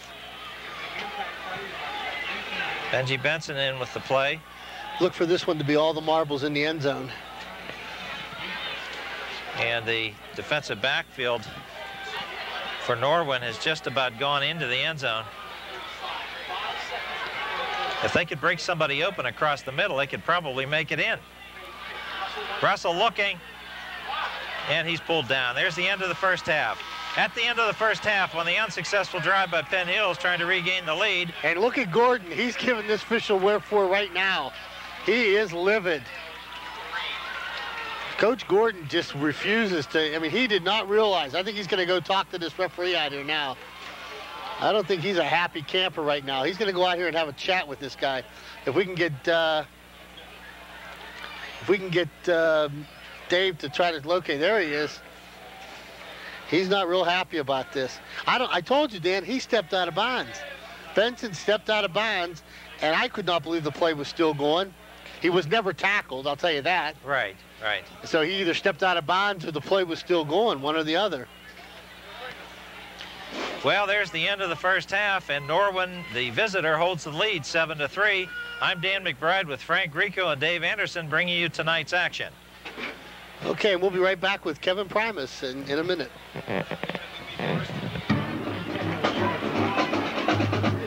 Okay, this is Frank Grieco back here with Dr. Joseph Saley, the superintendent of the Penn Hills School District, at halftime of a 7-3 football game. Dr. Saley, what do you think about this game?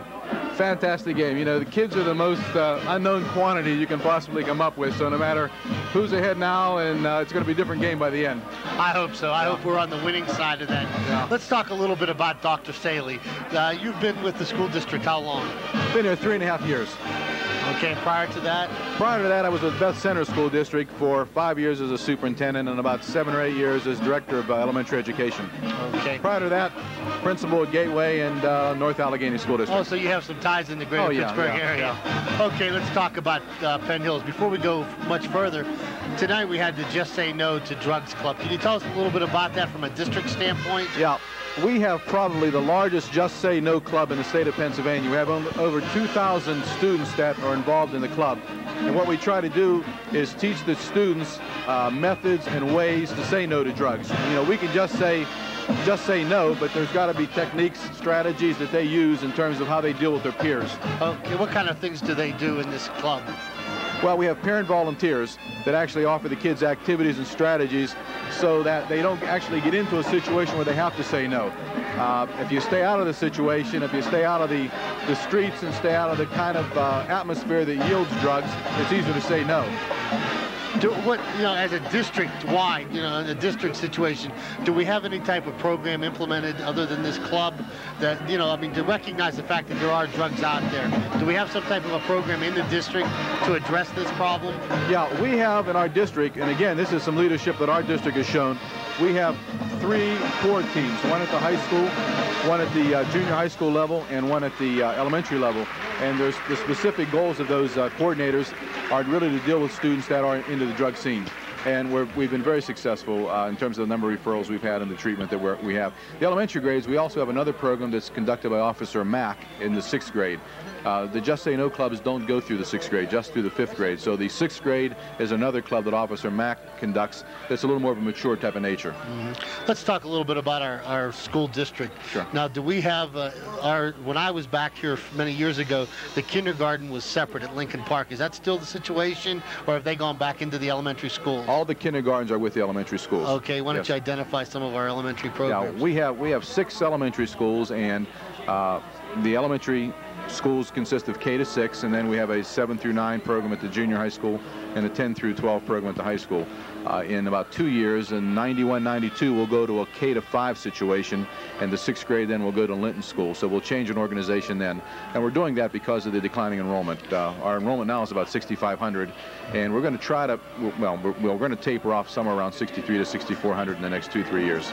Okay, I was going to ask you, some people have talked about the fact that enrollment may go back up again. Do you see that happening? Or what they're talking about, of course, we heard about the baby boom. Those are the people born in the 40s. Then they have what they call the echo of the baby boom. And those are the students that we're getting now. And our studies really have gone out past the year 2000. And we have no evidence that it's going to go any higher than about 6,400. That's going to be about tops. What was the tops when Penn Hills was one of the largest schools? How do we rank? We're what about the top 4 in the county? At one time, well, we were 10th in the state at one time. For many years, we were the largest school district in the county, other than the city. We had about 14 to 15,000 students here back in the early 70s. Okay, now let's talk about some of your support staff. I know the principal at the senior high is Mr. Hoover. Who are some of the other people? Well, Ed Hoover, a real strong asset to the school system, and obviously a very strong principal. Ray DeVito and Lee Buddymeyer are his assistants, along with John Ricklitis. At the junior high school level, we have Walter Zarassi as the principal, with Mr. Rocky, Mr. Tulliver, Mr. Wilson as assistants. And again, very strong administrative team, and you need that for this day and age of students. The students have a lot on the ball, but they've got a lot that they want to get involved with at times too, so you have to have that strong leadership of the administration. We're here at the football game, but let's talk about some of the other activities that Penn Hills students can be involved in. Yeah. What we pride ourselves in really is a real strong academic program. We have, I think, one of the best academic programs in the county, maybe in the state. We've got programs that really you don't find anywhere else. Our high school, for example, we have 8 advanced placement courses. We even have an advanced placement course in French, which is almost unheard of. And we've really taken a leadership type of role there. We've got competency testing, which probably less than 2% of all the schools in the state have. And what those competency tests actually are They're criteria reference tests that the teachers can construct that our students take. Based on their performance, then we have remediation. Those are probably two of the strongest programs that we really have. In the elementary school, we've got a tremendous gifted program called MAPS. We've got a tremendous drug and alcohol program and all the basic offerings. But in terms of special programs, I would think that Penn Hills is unparalleled in terms of that. Okay. Do we have a 5-year plan, a 10-year plan, things that we can look forward in the future? Well, other than the reorganization, we're always going to stay on the cutting end of curriculum. We've just established what we call a Curriculum Coordinating Council. What this is going to assure the residents is that our curriculum will always be up to date. We have a 5-year plan. Every curriculum goes through a 5-year process. So if you would ask me, 3rd grade elementary social studies, where will we be in 3 years? I can tell you exactly whether we'll be adopting a book, examining curriculum, evaluating a text. It's all up through the year 2000. So curriculum-wise, that is the 5-year plan. We've got a 5-year long-range developmental plan, which is more of a facility plan, and that has taken us through the building process we're going through now. We're in a renovation project right now, nearly a $10 million renovation program, which will be remodeling all of our schools, putting thermopane windows in, computerized heating and cooling systems, and so on. Okay, let's talk about the athletic programs here. 7-3 football game. An athlete, a student athlete to playing school, we know he has to have a 2.0. We know that he's got to keep his grades up. What do we do do we do anything any different in our high school than maybe what is required by the PIAA? Well, let me tell you what we've done 2 years in a row as a school board. For 2 years in a row, we have submitted higher standards to the state that we feel that our students should maintain a higher grade average than what's required by the WPIAL. Both years, they did not accept it. And if they would have accepted, I think it would have put us on a higher plane. I think these students can be our athletes can be good students. You're only as good as the goals you have. If the goal is a 2.0, you'll achieve a 2.0. If it's 2.5, you'll achieve that. We watch our students on a weekly basis to make sure they maintain the grade average. If they do not, they are ineligible. And our athletic director, pardon? On a weekly basis? Yes, on a weekly basis. And our athletic director monitors that. And if there's any discrepancies, he immediately reports it. In closing, we want you to be a coach for a few minutes. What do the Indians have to do to come back out here and get on the winning side of that scoreboard? I don't know. I think they're going to get on the winning side of the scoreboard, but I'm not a coach. That's why I'm the superintendent. But I think if Russell keeps passing the ball, the boy's got a tremendous arm. I think we're going to come out on top of this game. Okay. Dr. Saley, we want to thank you very much for coming on our broadcast, and let's look for good things for the next couple of years, and let's hope we keep you around here for a while. Okay. Thank you very much, Dr. Saley. That was Dr. Joseph Saley, Superintendent of the Penn Hills School District. We'll be right back with Kevin Primus and the halftime statistics.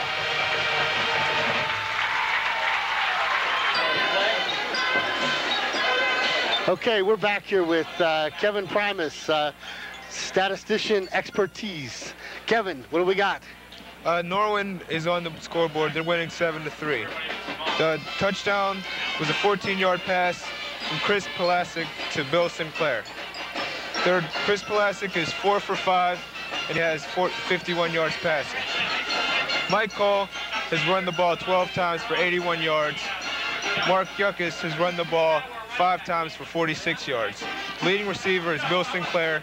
He's 2 for 2, and he has 18 yards. For Penn Hills, Steve Russell has passed 7 times, 4 completions for 112 yards. Adam Martin so far has 6 carries for 29 yards. Larry Jackson has 7 carries for 25 yards. Steve Russell has rushed 4 times and has gotten negative 14 yards.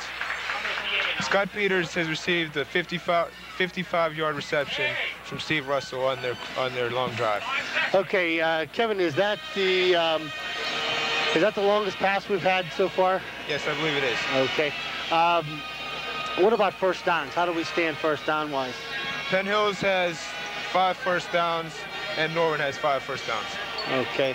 How do we look on possession, time of possession? You don't have that. I don't have that, but Penn Hills hasn't. Norwin has controlled the clock. They have really controlled the clock. Okay, in closing, what happened to the tie? I don't know. I couldn't tell you. It disappeared, huh? Yes, it disappeared. The last question. I want to know, did you really call ABC and tell them that your contract was up for renewal with Southeastern Teleproduction, and you were looking to see if maybe you could fit into that Monday night crew? No, that's just a rumor. Oh, okay. Started by your girlfriend, right? Yeah. Okay. All right, that's Kevin Primus, and we'll be right back with second half action.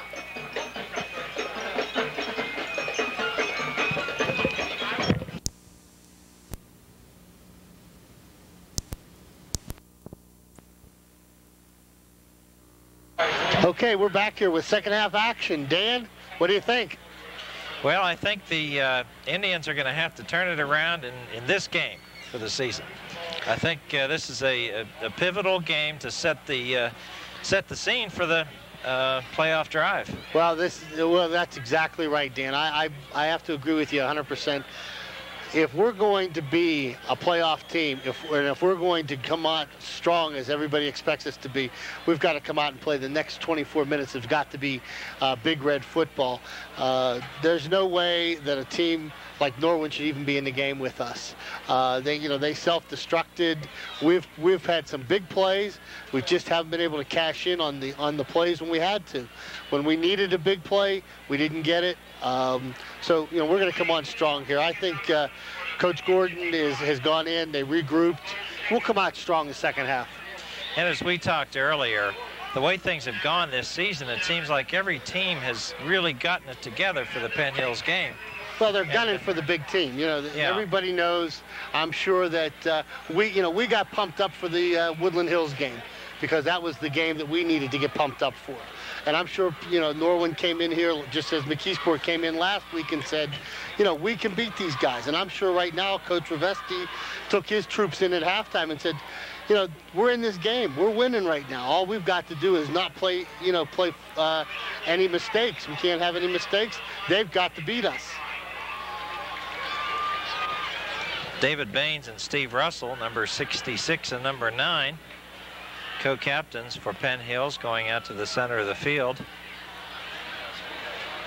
They'll meet with Chris Palisak, 13, the quarterback, 29, Mike Cole, the fullback, and 61, P.J. Petrarco, the linebacker for Norwin. Penn Hills will elect to defend the goal to the left. Norwin will receive the kickoff. Well, do you think the referees took any heed to what Coach Gordon had to say to them? I didn't hear what you said there. I was saying, do you think that the referees took any heed to Coach Gordon's point that he was trying to make? Well, there was nothing that they were going to be able to do to change it. I think they really had to accept what he said. They knew they made a mistake. Unfortunately, it cost us because it took about 30 seconds off the clock that we could have probably used towards the end of the quarter there. Tony Flady will kick off.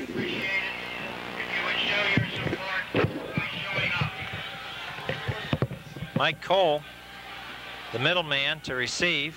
Actually, he's the only man. The other two are referees.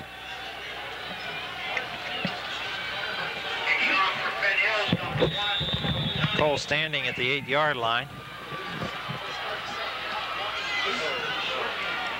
A short kick toward the sideline. It's picked up by Yukas, number 32. Picks it up and falls out of bounds at the 21-yard line. So the Indians, who may have had to kick again, are relieved of that possibility by Yukas grabbing the ball and heading toward the sideline. Didn't have his balance. Yeah, he was trying to catch his balance. Yeah, that was a benefit to the Indians because if he lets it go out of bounds and they're going to re-kick it, and a chance for a run back would be greater. So Chris Palisak brings the Norwin Knights to the line of scrimmage. Handoff to the fullback. He's pulled down after a hard yard. Tommy Tumulty, Darren Brashian on that tackle. Gets a couple out of it, and it's 2nd and 8.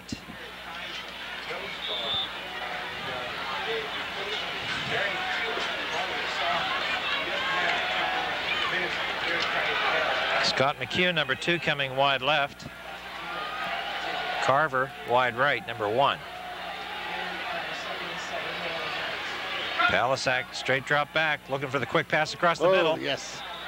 It's through the hands of 85, who shall remain nameless. Sammy Slant Hands. Somebody has a roster, Frank. How do you know that? Is the public address announcer making up the names too? Hey, I don't know. Probably. I see that situation that we had against Bethel Park where that dead area between the linebackers and the safeties is where they're trying to throw those passes. 3rd and 8. There's the pitch for that run wide. There's a flag on the play. I think we're going to see a clip. 37.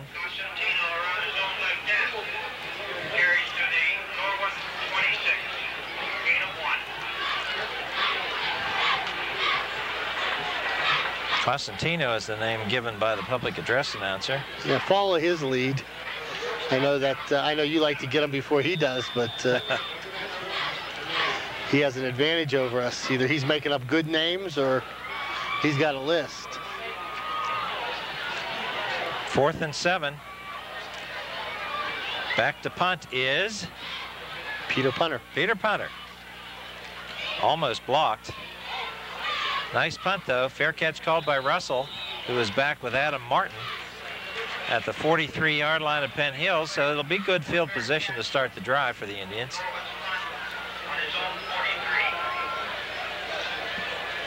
Tonight's game brought to you in part by AZ Chevrolet, located on Frankstown Road in Penn Hills. AZ Chevrolet, where they treat you like one of the family. Stop in and tell them you appreciate the support in bringing you the Big Red Games, and take a look at the 1990 Chevrolet. Steve Russell, hand off to the second man through, but there's no hole. Adam Martin meets a bevy of tacklers. A lot of bodies in there. They're gang tackling. They know the only way they're going to be successful in tackling Adam Martin and Larry Jackson is to gang tackle, and that's exactly what they're doing.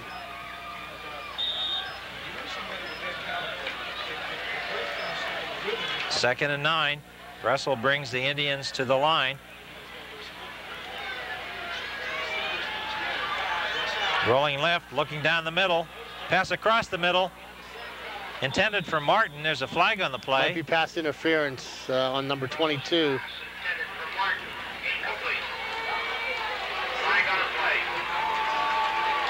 I didn't see that play develop. Well, I saw it. I don't know if it was pass interference. Obviously, the Zebra thought there was because he called it. I was watching for the illegal use of hands against the Knights. I think that's a taker, isn't it? You want to take that one. Oh, yeah. So a nice 15-yard gain moves the ball to the 41-yard line of Norwin.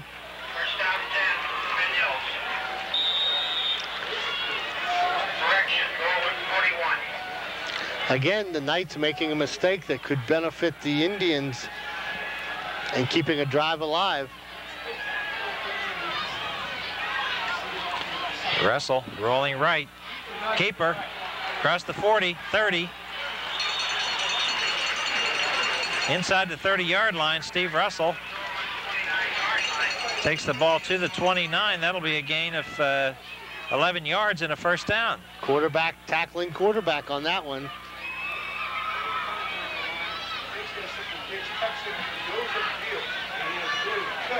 Steve showing his athletic ability in cutting up the field on that option. That's what makes him a threat. 1st and 10. Benson splits wide left. There's a whistle and several flags. It's going to be against the Indians, I believe. Looks like it might be a false start on the Indians. It is. That'll make it a 1st and 15.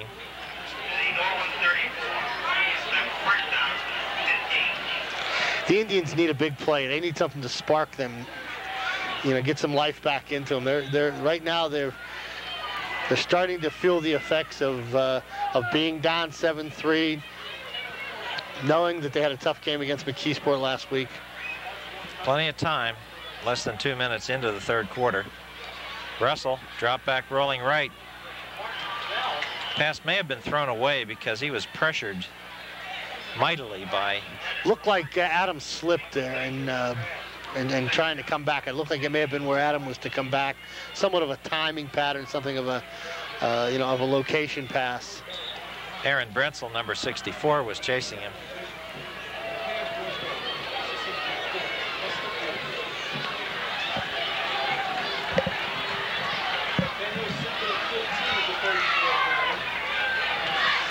Exactly 10 minutes remaining in the third quarter. Martin in motion.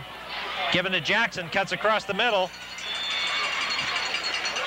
Gain of about 10 yards.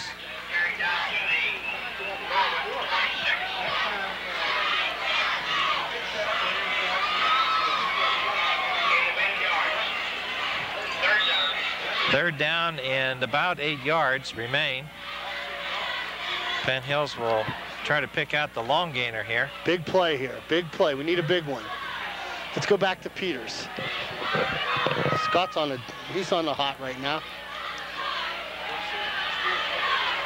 Rolling toward the sideline. Russell lets it go short, and it's intercepted. Picked off by P.J. Petrarca, number 61, who had a line on the ball. So the interception, and the ball is taken away by Norwin. Steve was pressured big time on that one, and the pass looked like he was trying to throw it away, trying to get a little bit of a gainer. Unfortunately, he threw it into the hands of the Norwin defender. So Norwin halts that drive by the Indians. Takes over the ball at their own 28-yard line. 1st and 10. Chris Palasak, the quarterback. Ball given to Yukis, the tailback. Again, it took... Looks like the Indians are excited. Indians are calling a fumble, but I haven't seen a referee say anything yet. He's not saying anything. Petrarca is injured on the play. He was hurt earlier in the game.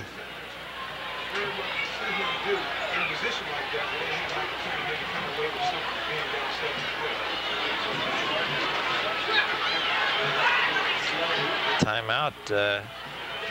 Must have been something around the face area, the mouth maybe. Might have taken an elbow in the chops or something like that.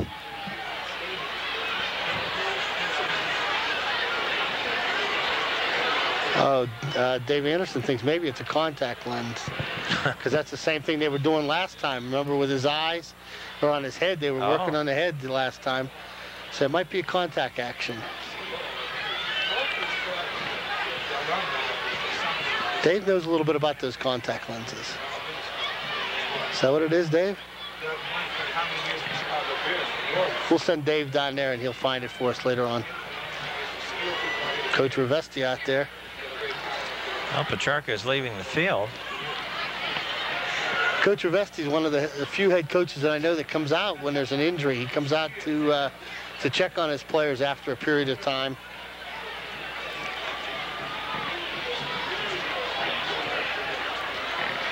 So once again, Norwin has snatched the momentum from the Indians, who had a nice drive going.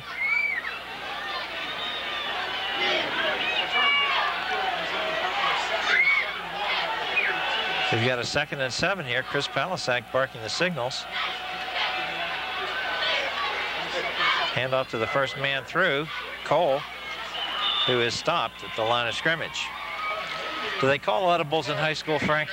If you've got a good quarterback, you know he can do that. I would think Palasak might be one of those quarterbacks who has a limited amount of. I don't think he has the opportunity to change formations.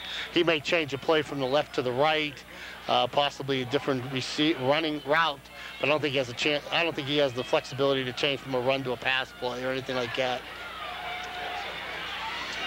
It'll be 3rd and 6 for the Norwin Knights from their own 33-yard line. Clock rolling at 8:03, 3rd quarter. Straight drop back, Palasak looking to the right across the middle. Broken up very nicely by Steve Russell.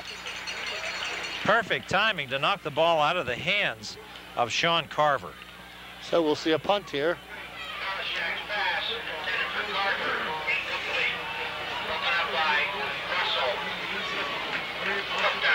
Russell and Jackson back to receive. Both standing just inside their own 40-yard lines. And again, the Indians evade the bullets.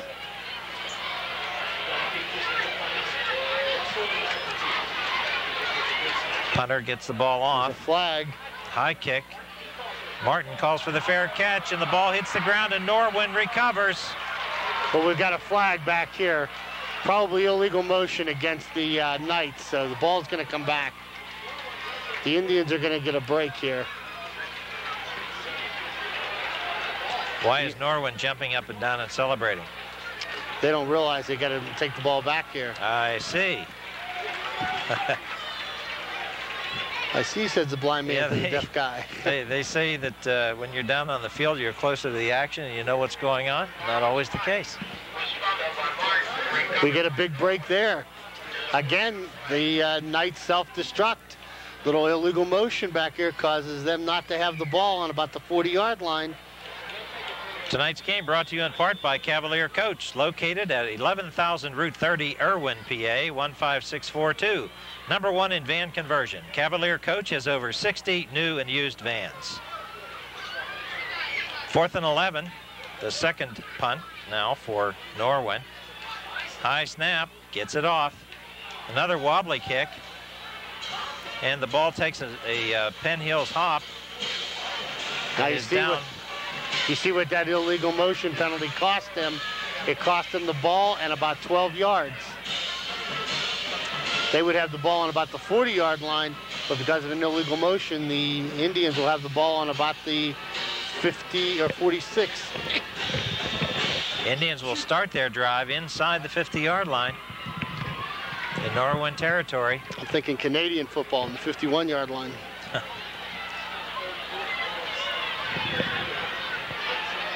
Benson in motion. Handoff to Jackson. Jackson pushes forward for 10 yards. That handoff faked out a lot of people. Jackson went forward for the first down. Indians just need to break one here, Frank. That's it. We just need a big play. Get this going. Put momentum back on our side. We've got to restore the confidence factor. Because by my judgment, the Indians have been the best team on the field in all the games that we've seen. Pitch back to Martin, being chased. Gets around the corner, and he's met. He is met at the, just about the line of scrimmage. 38-yard line. He just got back to the line of scrimmage. He picked up a yard. It'll be 2nd and 9. He broke a tackle on the, he's limping back to the huddle. If we can get, he's hurting. He's got it looks like he got a cramp in the back of his leg. Yeah, he's hurting. Yeah, he'll come out. Now he's trying to fake it. The referee's calling a timeout for, he gave it an official's timeout. So Adam Martin has injured. Oh, no, it looks like they call it a regular timeout. Let me see here. He pointed to himself initially. Oh, he's letting the support staff in the huddle for the Indians. So I think he's going to charge Penn Hills with a timeout.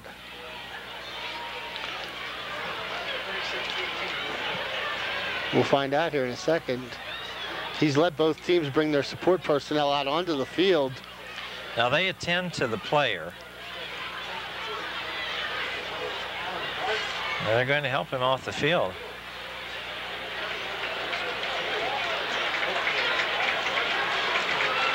But as you said, Frank, it could have been as simple as a cramp that they just need to work out, and they've got to take some time to do that.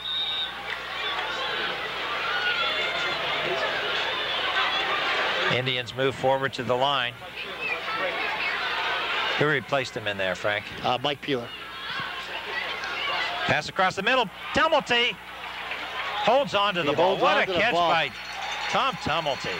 First down catch across the 25 to the 23. Tom has been the favorite receiver for Steve, and I think that's his 6th catch of the year, and all 6 of his have been across that middle. What a tremendous amount of concentration it takes to hold on to that ball when you hear all those thundering footsteps around you. 1st and 10 for the Indians on the Norwin 23. Russell rolling right, looking into the end zone. Pass across the middle. Tumulty almost again. Just off his outstretched fingertips.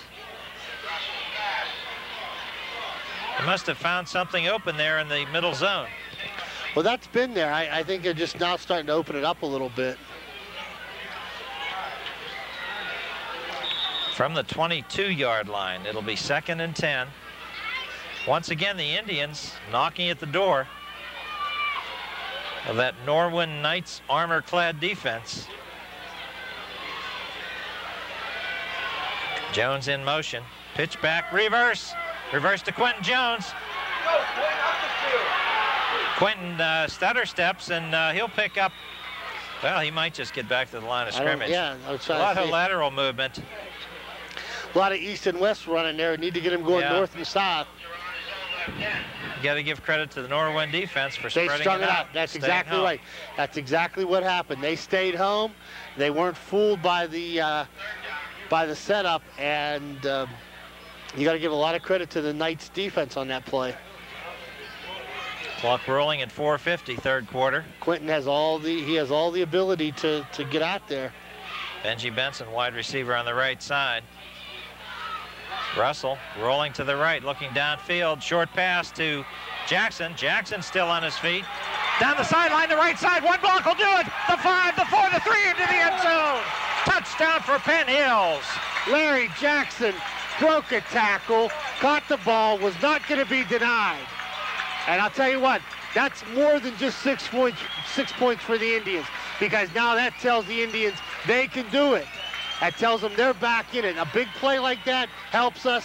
It gives us more than just the 6 points. It changes momentum. We're back on the upbeat, and look out, because here we come. Back on the track. Indians on the warpath. Woo, woo. I'll tell you what, you'd starve as an Indian. I'll have you know I was an Indian guide and an Indian princess for a number of years. I have experience.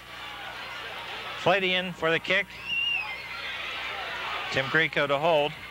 The ball is down, the ball is up. It looks good, and it is good. Penn Hills Indians take a 10-7 lead, 4:30 remaining in third quarter action.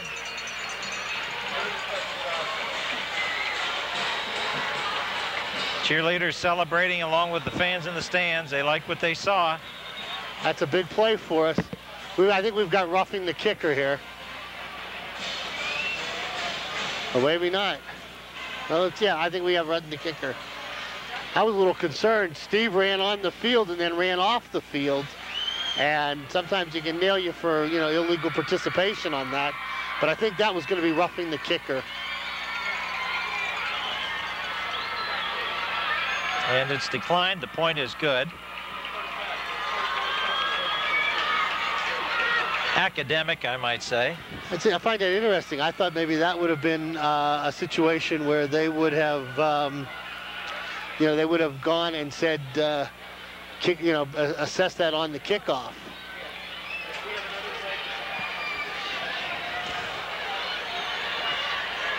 Watch out, we got another Grieco in here. They're being invaded, folks. This booth can't take that many. Tony Flaty lines up the ball for the kick.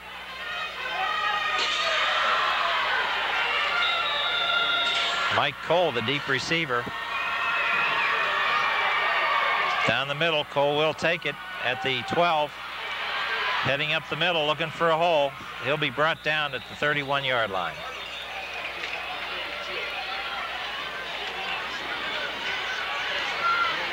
So now the Indians defense is going to have to go out there and show the Norwin Knights who's the boss. 31,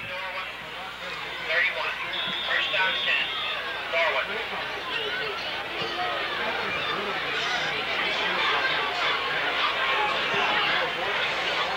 Clock is rolling.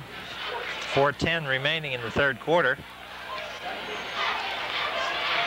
Good heads-up play by Steve Russell, and Larry Jackson puts us on the upside of the scoreboard. Palisak under center for Norwin. Handoff to the first man, who gets nowhere. Tumulty. Ball carry, I guess, was keeping his feet, and Tumulty had to go laterally 5 or 6 yards to wrestle him to the ground. I thought it might be a roughing penalty on Tommy there, but it looked like he just couldn't get the guy down. Yeah. And you have to wait for that whistle, right? Yeah, you hear the whistle.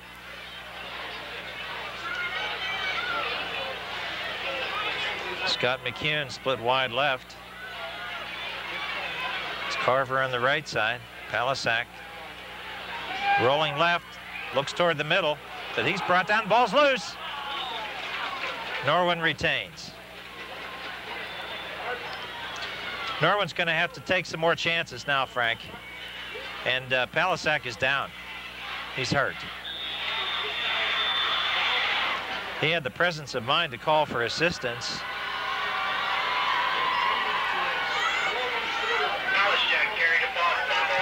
Well, that could hurt the Knights if their quarterback goes down for two reasons. One, we don't know who the backup quarterback's name is, number 11. Well, if it's Earl Morrill, we're in trouble. I think it's, matter of fact, you say Morrill, I think it's like, Mellard or Maynard or something like that. I asked Gravesti what it was. He told me, but you got to believe. Go ahead. I was just going to tell the folks that tonight's game is brought to you in part by Andy Perallo's Italian Store, located in the Chestnut Plaza Shopping Center on Salzburg Road. Stop in and see Richard and tell him you appreciate his support of the televising of Penn Hill's Big Red football. You know, Richard, talking to Richard Perallo, he said that when we're getting ready for this Canton trip, everybody getting ready to go on that Canton trip, he liked my idea about getting on the bus and taking some of those hot sausage sandwiches. Well, that's one of your ideas that I like myself. I'll tell you what, I had some of his hot sausage. Now, number 11's in there, and I have no idea what his name is. Well, we'll have to listen and see if the public address announcer has that scoop as well. We got twins to the near side. 3 and 11. 3rd and 11, I should say. There's a draw play to Yukas. It goes nowhere.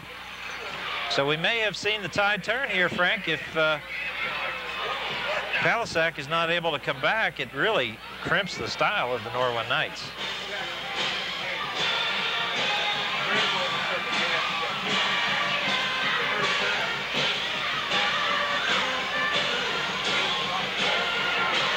Peter Punter in there.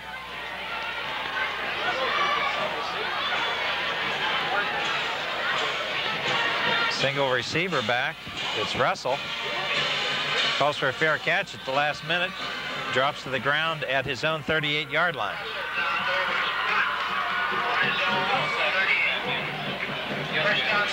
Clock down to 2 minutes and 2 seconds in the third quarter. Penn Hill starting the drive at its own 37-yard line.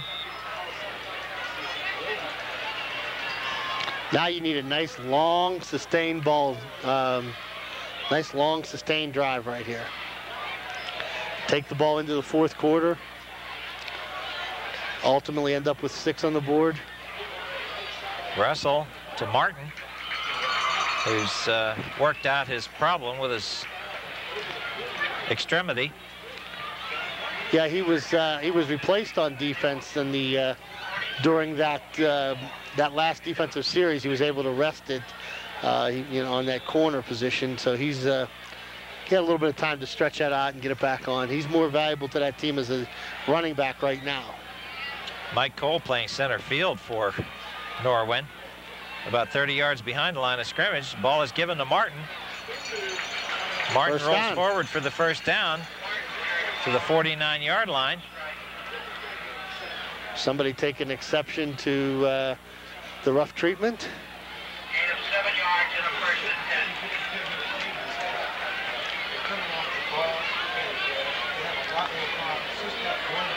and 10. 1:21 now, third quarter. You know, we talked about the first half going so quickly. This third quarter, even though it's been far more interesting for the side of the Big Red, has taken a little bit of time.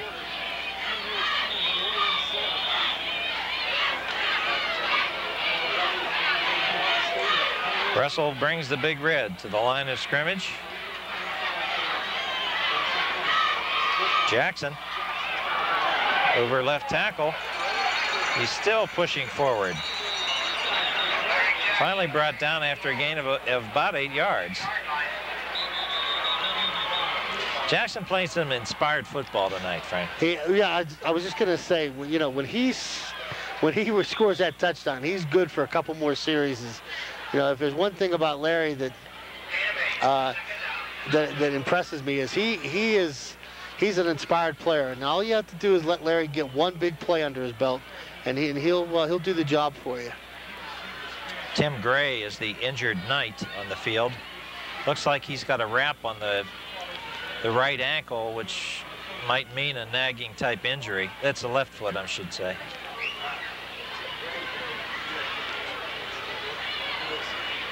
The attendant out there, trainer with, looks like he's got some scissors glinting in the light.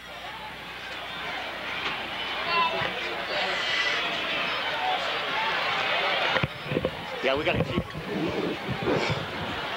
With a little bit of help. Penn Hill's ready to resume its drive, 2nd and 1. Second man through. Adam Martin drives across the line for the first down. That's what we needed to do. We need to take the ball. Now we'll take the ball into the 4th quarter. Don't look for the Indians to do anything real spectacular to this point. As long as they can keep grinding it out on the ground, you can look for Coach Gordon to play a ball control offense. Very important game, as we've talked about earlier. Reached the midpoint of the season after this game. Martin still on his feet, looking for an opening, and he's brought down at the 21-yard line. 4th quarter. Yes, just at the end of the 3rd quarter. At the end of the 3rd quarter, we have our Penn Hills Indians leading the Norwin Knights by a score of 10-7, with the Indians driving.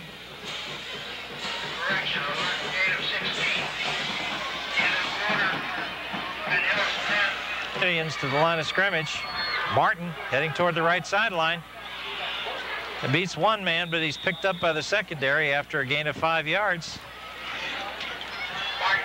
So that 5-yard carry on first down is considered a win.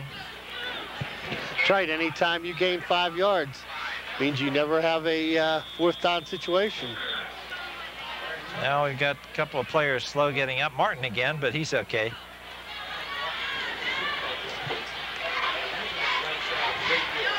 Little equipment problem, I believe.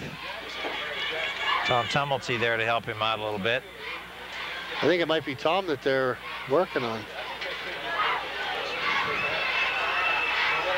Whatever it is. Something with his shoulder straps that might be coming loose at the clavicle or something like that.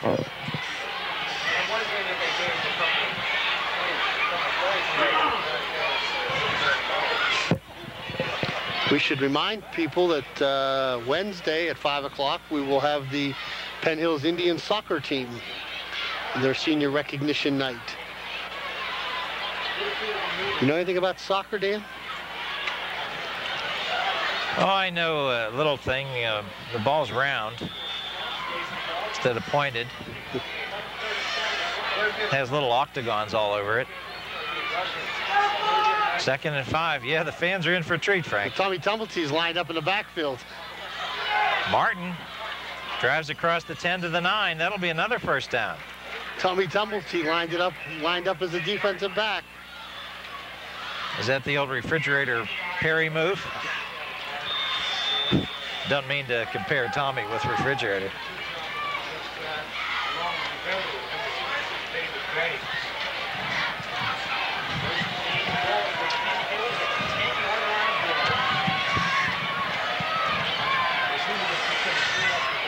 First and 10.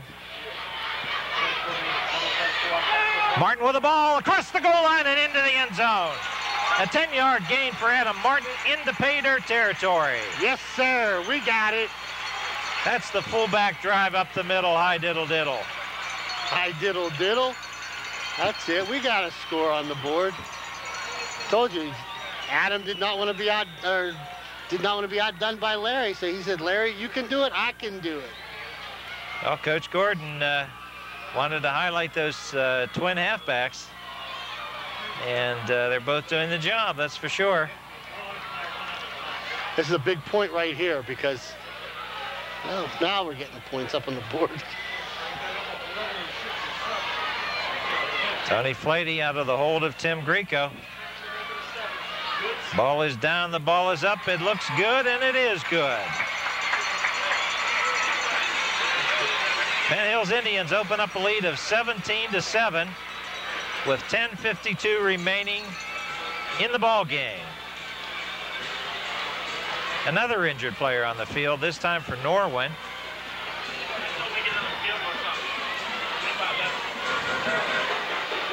Must be tough out there, Frank. It is. It's a brutal game. There's so many players hurt on the line of scrimmage where, well, you know what, to the fan, it appears that all they're doing is banging helmets and shoulder pads. Well, you know what's real interesting? That's the second time a player has been injured right around the place where the extra point is held. You almost wonder if they're coming in so hard and diving that's where they're getting hurt, trying to block the extra point. Well, he's still down, and they will attend to him on the field. Well, we had a delay of almost 10 minutes while the injured player was attended to, and again, he was surrounded by so many coaches and medics that we don't know who he is. We don't know what number it was, but he's being attended to by professionals. Well, the one thing, it looked like they were doing something to his leg. It looked like he put an immobilizer on his leg. We can't really see. Yeah, there was nothing violent about the collision. As I said, it was right around the place where the extra point holder would be. So you don't know if he tripped or if maybe hurt his knee or something. Let's just hope it's not anything real serious at all. So with 10:52 still remaining in the ball game, Penn Hills having just scored what might be considered an insurance touchdown. Well, what it really does is it makes the Knights have to score at least one touchdown and a field goal to get back in the game.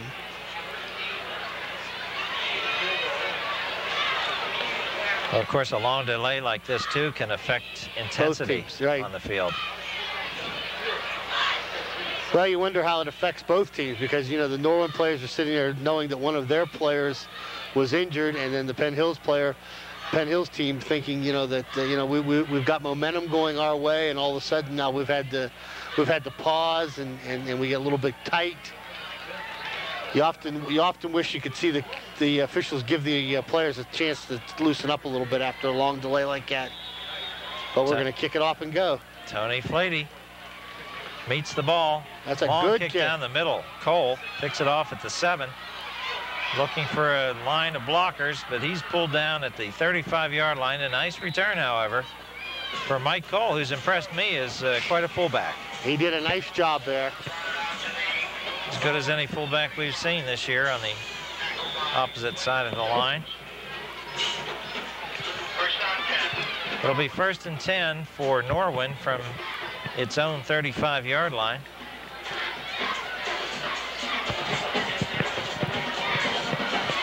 My apologies to the audience. I've been playing with my microphone. I'm battling a cold here that I think I got from Dr. Saley. He had a cold last week and couldn't come on the air, and this week he came on and I had the cold. We had another brief equipment time out there. Carver wide right, number 1, McCune on the left. Palisak is back in there. Straight drop back to pass, and there's a screen pass to Cole. Cole is pulled down. Oh. Was he down or wasn't he? Cole down the right sideline at the 20, at the 10. He's in for the touchdown. Now the question was his knee on the ground? They say no.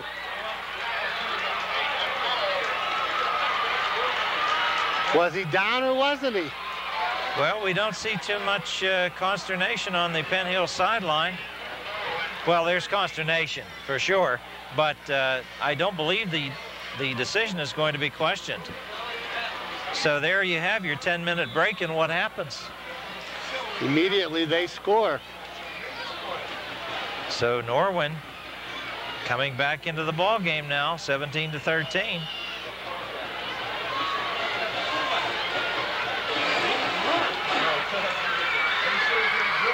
Indians have their work cut out for them.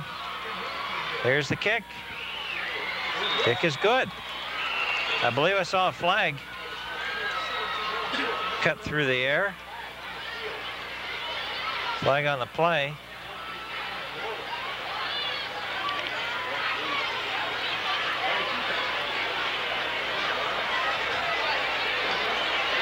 It's against Norwin. What's that call, Frank? I didn't see it. What did he do? Like this.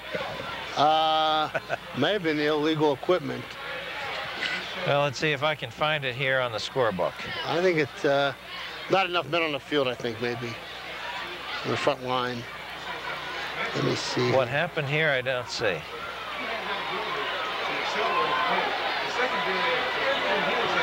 Folks, we're looking at the pictorial representation of the penalty calls, and we really don't see one that looks like what that referee did. That was a 15-yarder. It was a 15-yarder, so I think it may have been illegal participation. It was a biggie. Kick will come from the 25. It'll be a 35-yard effort. This one is wide to the right. No good. Now that hurts them. That takes the field goal away to tie. But the Penn Hills Indians don't want any part of that action. With 9:52 remaining, they want to get back on that touchdown scoreboard. Tonight's game brought to you in part by Cavalier Coach. Cavalier Coach has over 60 vans in stock. Chevys, Fords, GMACs, and Dodges. Stop in and see Ron Casella, sales manager, and let him know you appreciated his support in the underwriting of the game.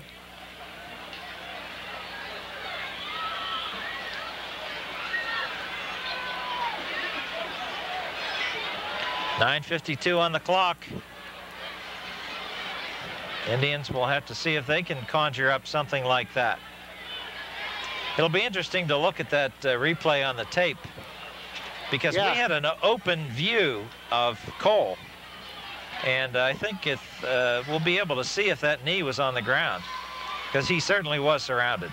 He was surrounded, and he must have, it looked like he went down unless he was on one hand.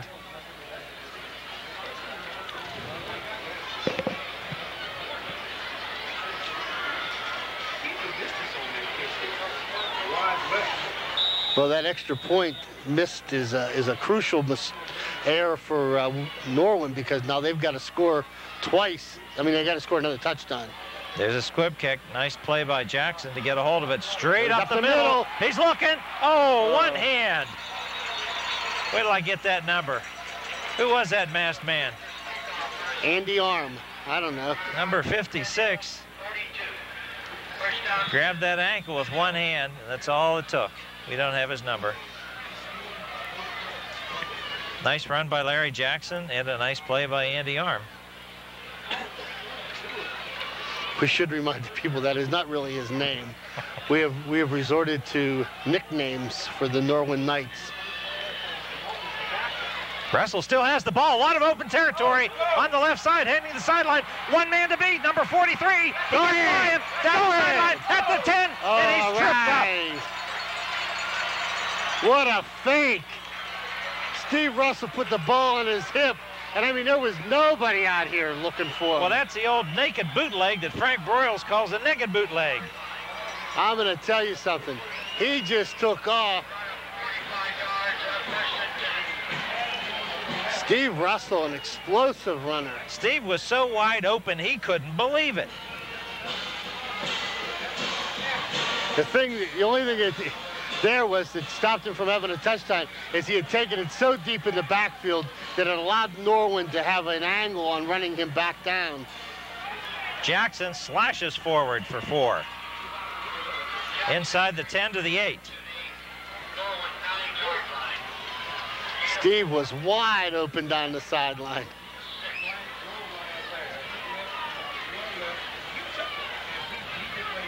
So if the Indians can get a touchdown here, then that would pretty much put the stalemate at the effects of that long delay.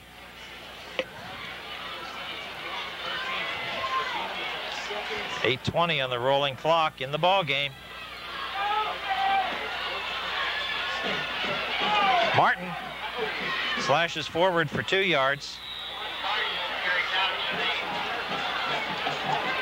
Norwin, 8-yard line. And the referee sends number 49 back for the ball.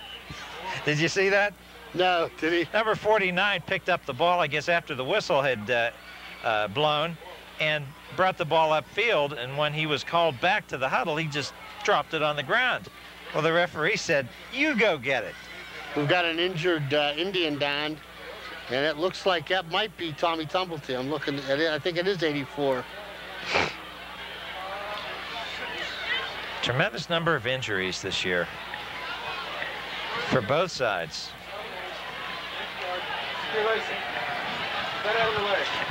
Okay, I don't know if we got him on our screen, but they're helping Tommy Tumulty off the field. I hope that's nothing serious. Tommy, a junior linebacker. He has been the force for the Indians to this point. 3rd down, 4 yards to go. Power I. Steve Russell. Larry Jackson slashing forward, still up. We'll wait for the call. It's a first down. He's down to about the 1-yard line. Jackson carried down to the Norwin. It is a first down. So Larry Jackson converts that 3rd and 4. That's a timeout for the Norwin Knights. Ball looks like it's at the 1.5-yard line.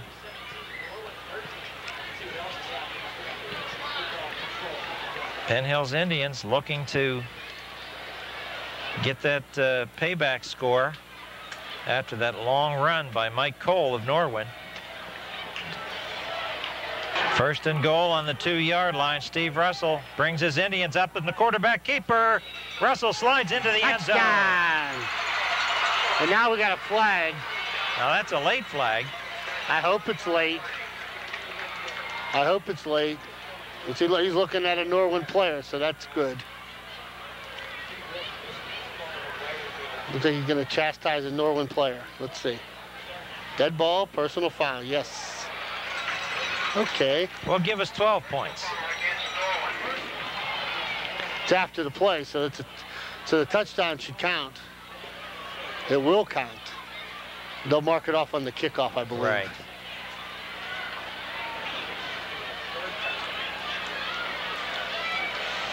So the Indians have upped their lead to 23-13. Tony Flady in for the conversion attempt. Tim Grieco, number 21, to hold. Norwin's got a jumping jack in there. Flags flying all over the place. Are they allowed to do that, Frank? They made a rule about that in the pros. By jumping up? Distracting the kicker? No, I don't think it's a problem as long as they're just jumping up and down. That penalty is against the Indians for illegal procedure. So the extra point attempt will come from the 17. Tony will be kicking from the 15. That'll be a 25-yard kick. The kick is up, and it's good. So Tony didn't get all of it that he wanted, but he had the direction, and he had enough into it to score the extra point. So the Penn Hills Indians have opened a 24-13 lead with 7:38 remaining. Tonight's game brought to you in part by Andy Perolo's Italian Store, specializing in homemade hot sausage and cold cut trays. Stop in and tell Richard you saw the game and get a 10% discount on your order.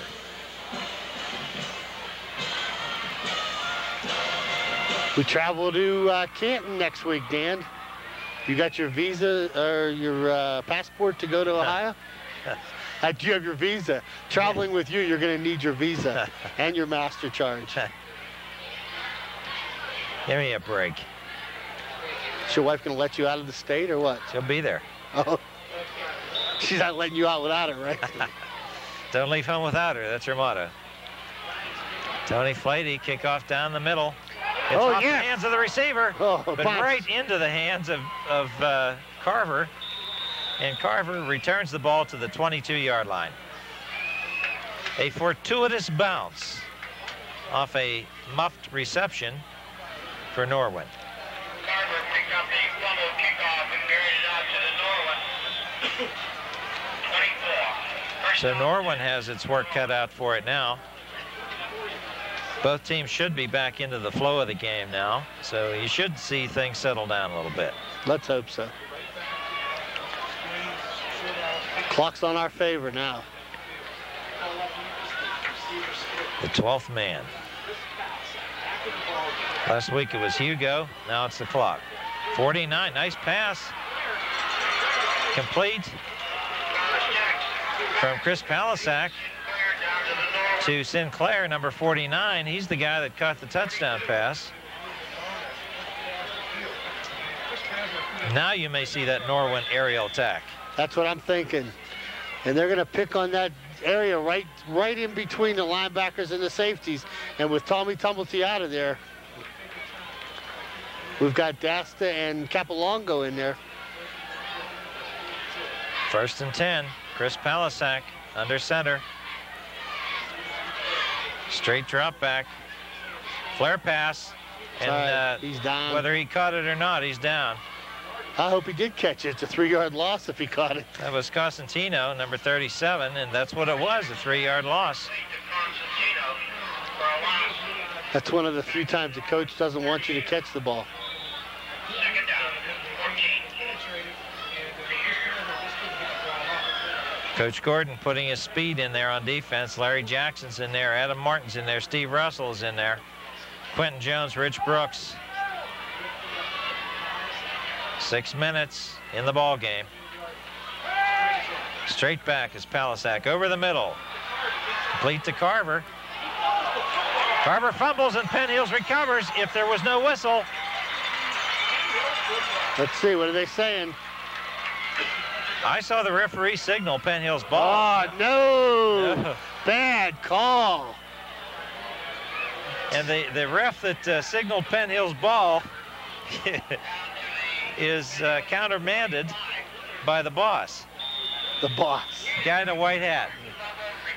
I'll tell you what, it clearly looked like it was a Penn Hills ball there. Clearly, huh? Okay. It'll be another 1st down, 1st and 10. Palasak. Flare pass again to Cosentino. He's pulled down by Wadowski, and the ball's fumbled out of bounds. They're going to the air. He's completed, what, 4 passes in a row now. That one was only for 4 yards. And the clock is rolling, but you can see this Palasak can run a quick offense. That's right. McCune in there again, number 2. He'll bring in all of his fleet receivers.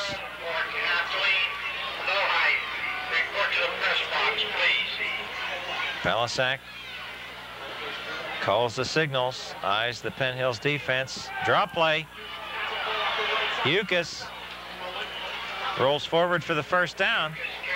I'll tell you what, I'm sure that Penn Hills will allow them to run the ball because that's taking time off the clock.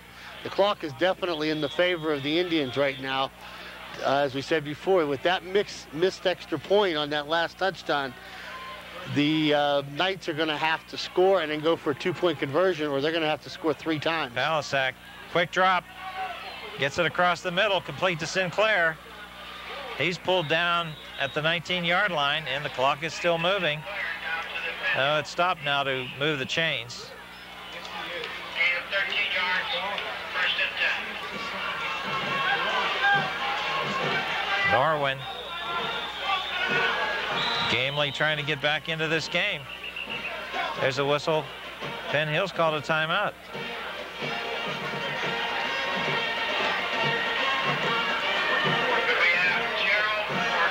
Now, how was that timeout called, Frank?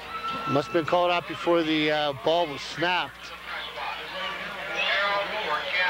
So the Indians are trying to get their defensive alignment straightened out here. Well, you know, the problem is when you have so many injuries, so many adjustments that have to be made defensively, I'm sure that, you know, Coach Botta would much rather use up the timeout and make sure he's got everything right than to have wrong players in there. Well, next week at the Canton-McKinley game, he'll get a chance to Canton Central Catholic, sorry. They will get an opportunity to rest some of the players and, you know, not necessarily run them the whole game.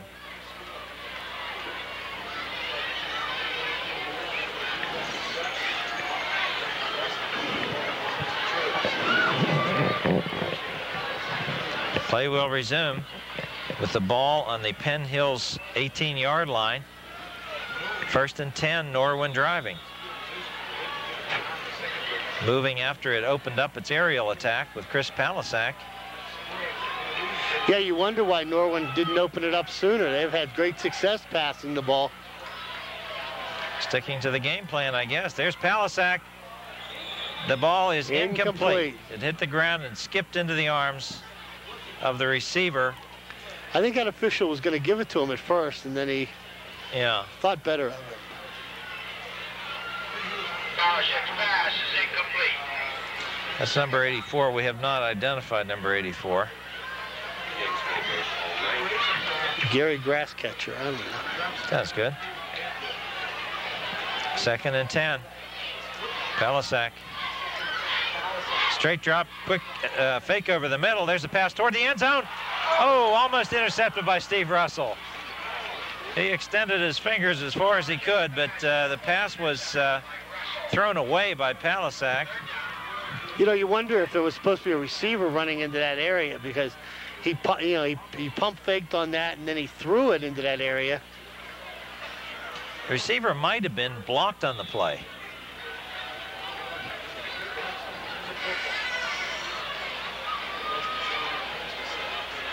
Third and 10. 4:15 remaining in the ball game. Chris Palasak, straight drop, looking over the middle. Quick pass over the middle to Yukas. Yukas is being chased. Brought out of bounds at the 7. That may be a first down, and it may not.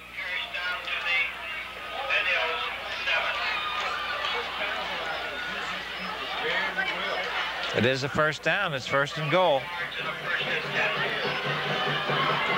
1st and goal for Norwin, and this ball game is not over, folks, by any stretch. 4 minutes remain. You know, if Norwin scores, you've got to look for that onside kick. Well, yeah. More importantly, you're going to look for that 2-point conversion, I think. Palasak, straight back. Pass to Cosentino. Cosentino pulled down at the 5 by Brooks with help by Quentin Jones. 37 pulled down by 3 and 7.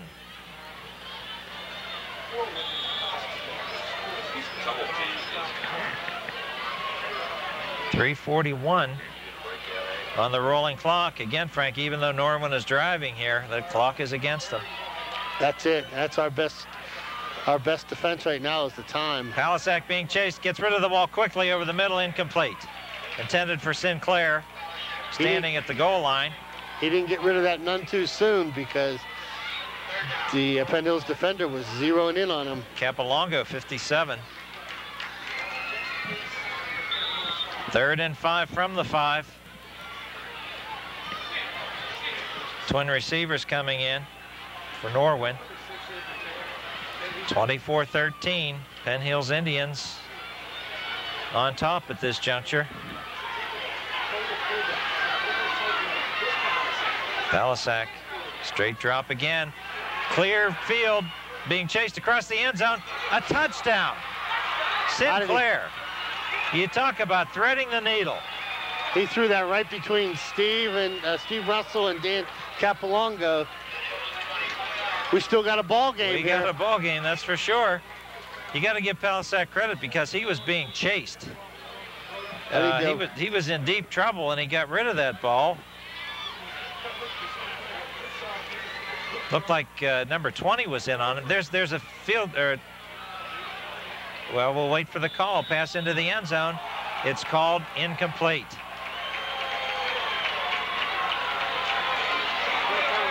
They lined up quickly. There's a flag on the field, at the center of the field. It's going to be illegal motion. That was an unorthodox lineup, wasn't it? Well, that's why you practice that, you know. You try to get the defense spread out. Half of them go over to get with the group to the left, and then they only have the kicker, the receiver, and the holder to this side. Illegal motion, that's what had happened. And it's declined, so that is that. I told you Randy Rivesti would have some kind of bag of tricks. Unfortunately, it did not, or fortunately, excuse me, unfortunate for the Knights, it did not find its way to be successful. The Norwin Knights are still jousting with the Indians. With 3:20 left in the game, Penn Hills leads 24-19. This will be an onside kick. And Norwin obviously has to score another touchdown. You look out there now. The receivers for the Indians are nothing but receivers, defensive backs. Let me look at the numbers on the Penn Hills guys. If we can get Dave to swing over there, if he can that. There's Capolongo, there's Milburn, there's Luke Patsy, Darren Brash, Tim Greco. These are all guys that are spreading out. They're all the supposed quick hands, good hands type of team.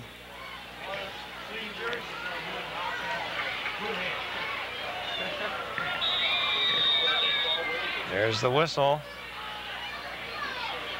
Approaching the ball.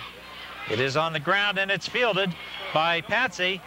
And Patsy takes it toward the sideline. He's pulled down at the 44. So Penn Hills will take over at its own 44, and it will attempt to make a very good friend of that ticking mechanism past the 50-yard line on the other side of the field. Norwin's got 2 timeouts left. You know, they're going to probably have to use them here if this gets down below 2 minutes. You know, the Indians will have to run. They can't run out the clock just on this 4 downs.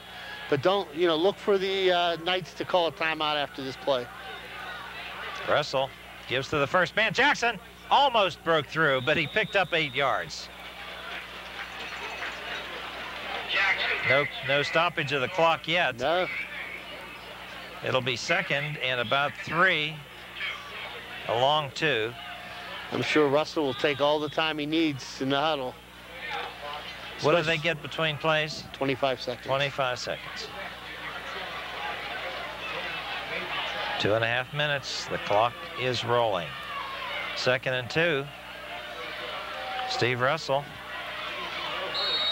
calls Adam Martin's number. The whistle blew, though, I believe. Before the ball was snapped. Yeah. I don't see a flag. Do you see a flag anywhere? No. Unless someone called the timeout, as you had said. Illegal procedure against the Indians. Well, you know what? That killed about 18 seconds, and still it's 2nd down. Now I would look for Coach Rivesti to call the timeout if the Indians don't get a 1st down on this play. Clock is rolling. 2:10. And a very exciting ball game. Quite a second half for the Indians. They've come out and taken it to the Knights here. Adam Martin. Great game for Adam Martin. It looks like he rolled across the yardage for the Sticks. We'll see if Kevin can give us some statistics on Adam. Timeout called on the official. They may bring the Sticks 22 in. carries for 17 carries for 89 yards. They are going to bring the Sticks in. This is the part of the game, Frank, where the referees are not going to take this responsibility on themselves. And that's right. And it's clearly, if you pardon the word, a 1st down. But there will be no question about it. So the Indians pass their first test, have another 1st down, and I'm sure we'll be happy to go away with a 5-point victory over the motivated Norwin Knights. I'll give you one more time, one more 1st down, and then I'll light up the victory cigar. There's Martin looking to the left sideline. Changes that ball nicely. One man to beat, but he doesn't do it. It's a quarterback, Chris Palisak. I'll light it up now. Well, while you light it up, let me just say that this game is brought to you in part by AZ Chevrolet, located on Frankstown Road in Penn Hills. AZ Chevrolet, where they treat you like one of the family. Stop in and tell them you appreciate the support in bringing you the Big Red games. And take a look at that 1990 Chevrolet. What's Adam now? 96.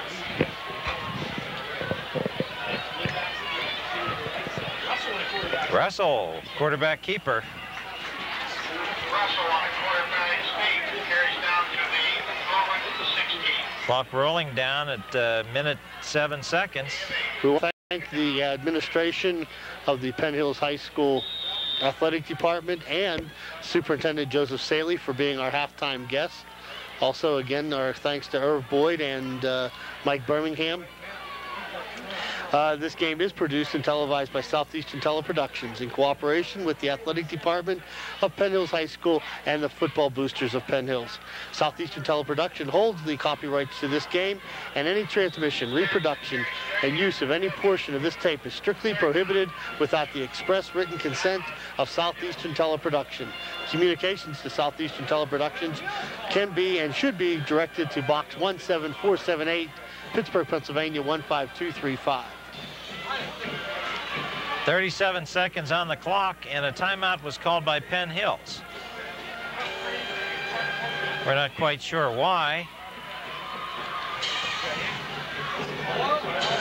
With 37 seconds remaining. Our technical director says the timeout was taken by Norwin. Well, the referee pointed toward Penn Hills. That's all I can tell you. That's what I can do. And I have a couple of votes on my right. You win, Dan, because you're bigger. Well, what's the scoreboard say? Scoreboard says 24 Indians. No. 19 Timeouts left. guests. Timeouts left. What's the scoreboard say? Scoreboard says 37 seconds left. Timeouts left. Says third down, 2 to go. You're avoiding the question. Ball on this 15. Oh, it was the 460, now it's a 15. Norwin has 2 left. Penn Hills has 1 left. Well, we'll pick on Danny Martino here. He's pushing buttons, him and Mike Delfonso.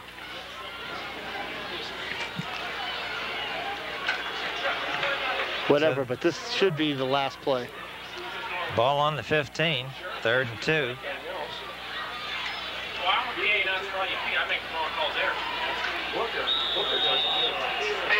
30 seconds remaining. Mike Beeler took the ball across the line of scrimmage. You know, with this win, Dan, the Indians equal their victory output of all last year, and we're only at game 5. There's a timeout charge to Norwin. We'll extend our conference record to 3-1. We'll be 3-2 overall. Norwin Knights will fall to 0-4 in the conference and 0-5 overall. Well, they've made a believer out of me, Frank. They're not an 0-4 team. No, again, you know, we talk about they didn't even really self-destruct tonight as much as they met a good Penn Hills Indian football team. And the Indians, of course, did what they had to do. As we said, this is a turnaround game in the season. And they had to come out and establish themselves in the second half and just take the game away from Norwin. It was definitely a game that they had to win in order to keep pace with the other teams in the section. And last week they lost the game, the Indians did, because of a break. But playoff teams win games in spite of breaks for the other team. And tonight they've established themselves.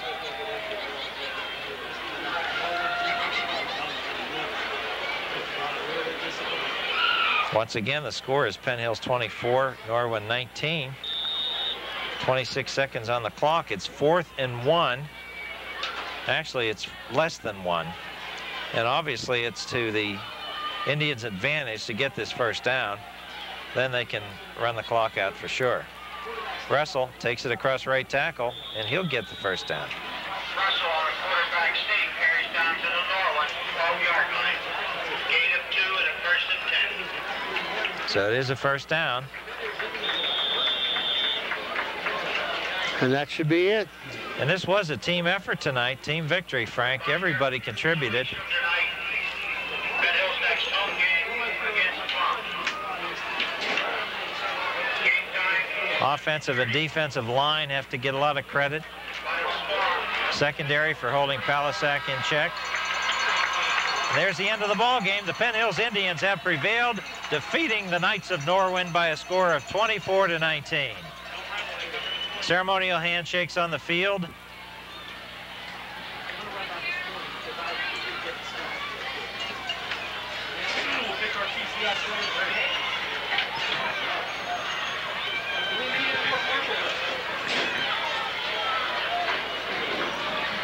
I'm sure Coach Gordon is glad he won this one at home.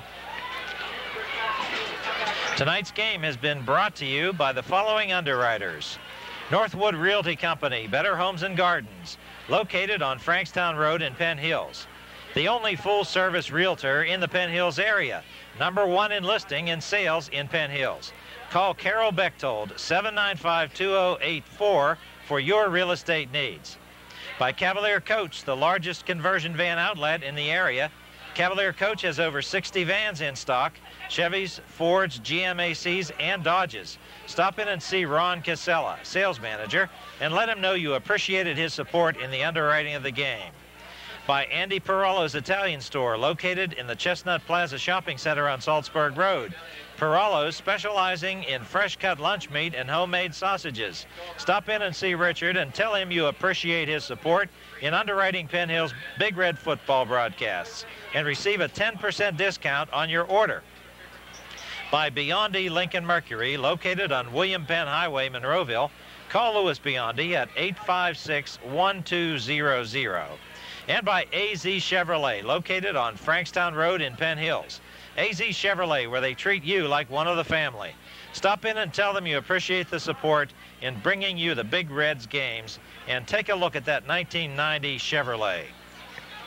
Southeastern Teleproductions has brought you WPIAL Quad A football, the Penn Hills Indians. Tune in next week as the Indians travel to Canton, Ohio to take on Canton Central Catholic. For Southeastern Teleproductions from Andrew U. Haas Stadium in Penn Hills, I'm Dan McBride with Frank Rico and Dave Anderson. Good night.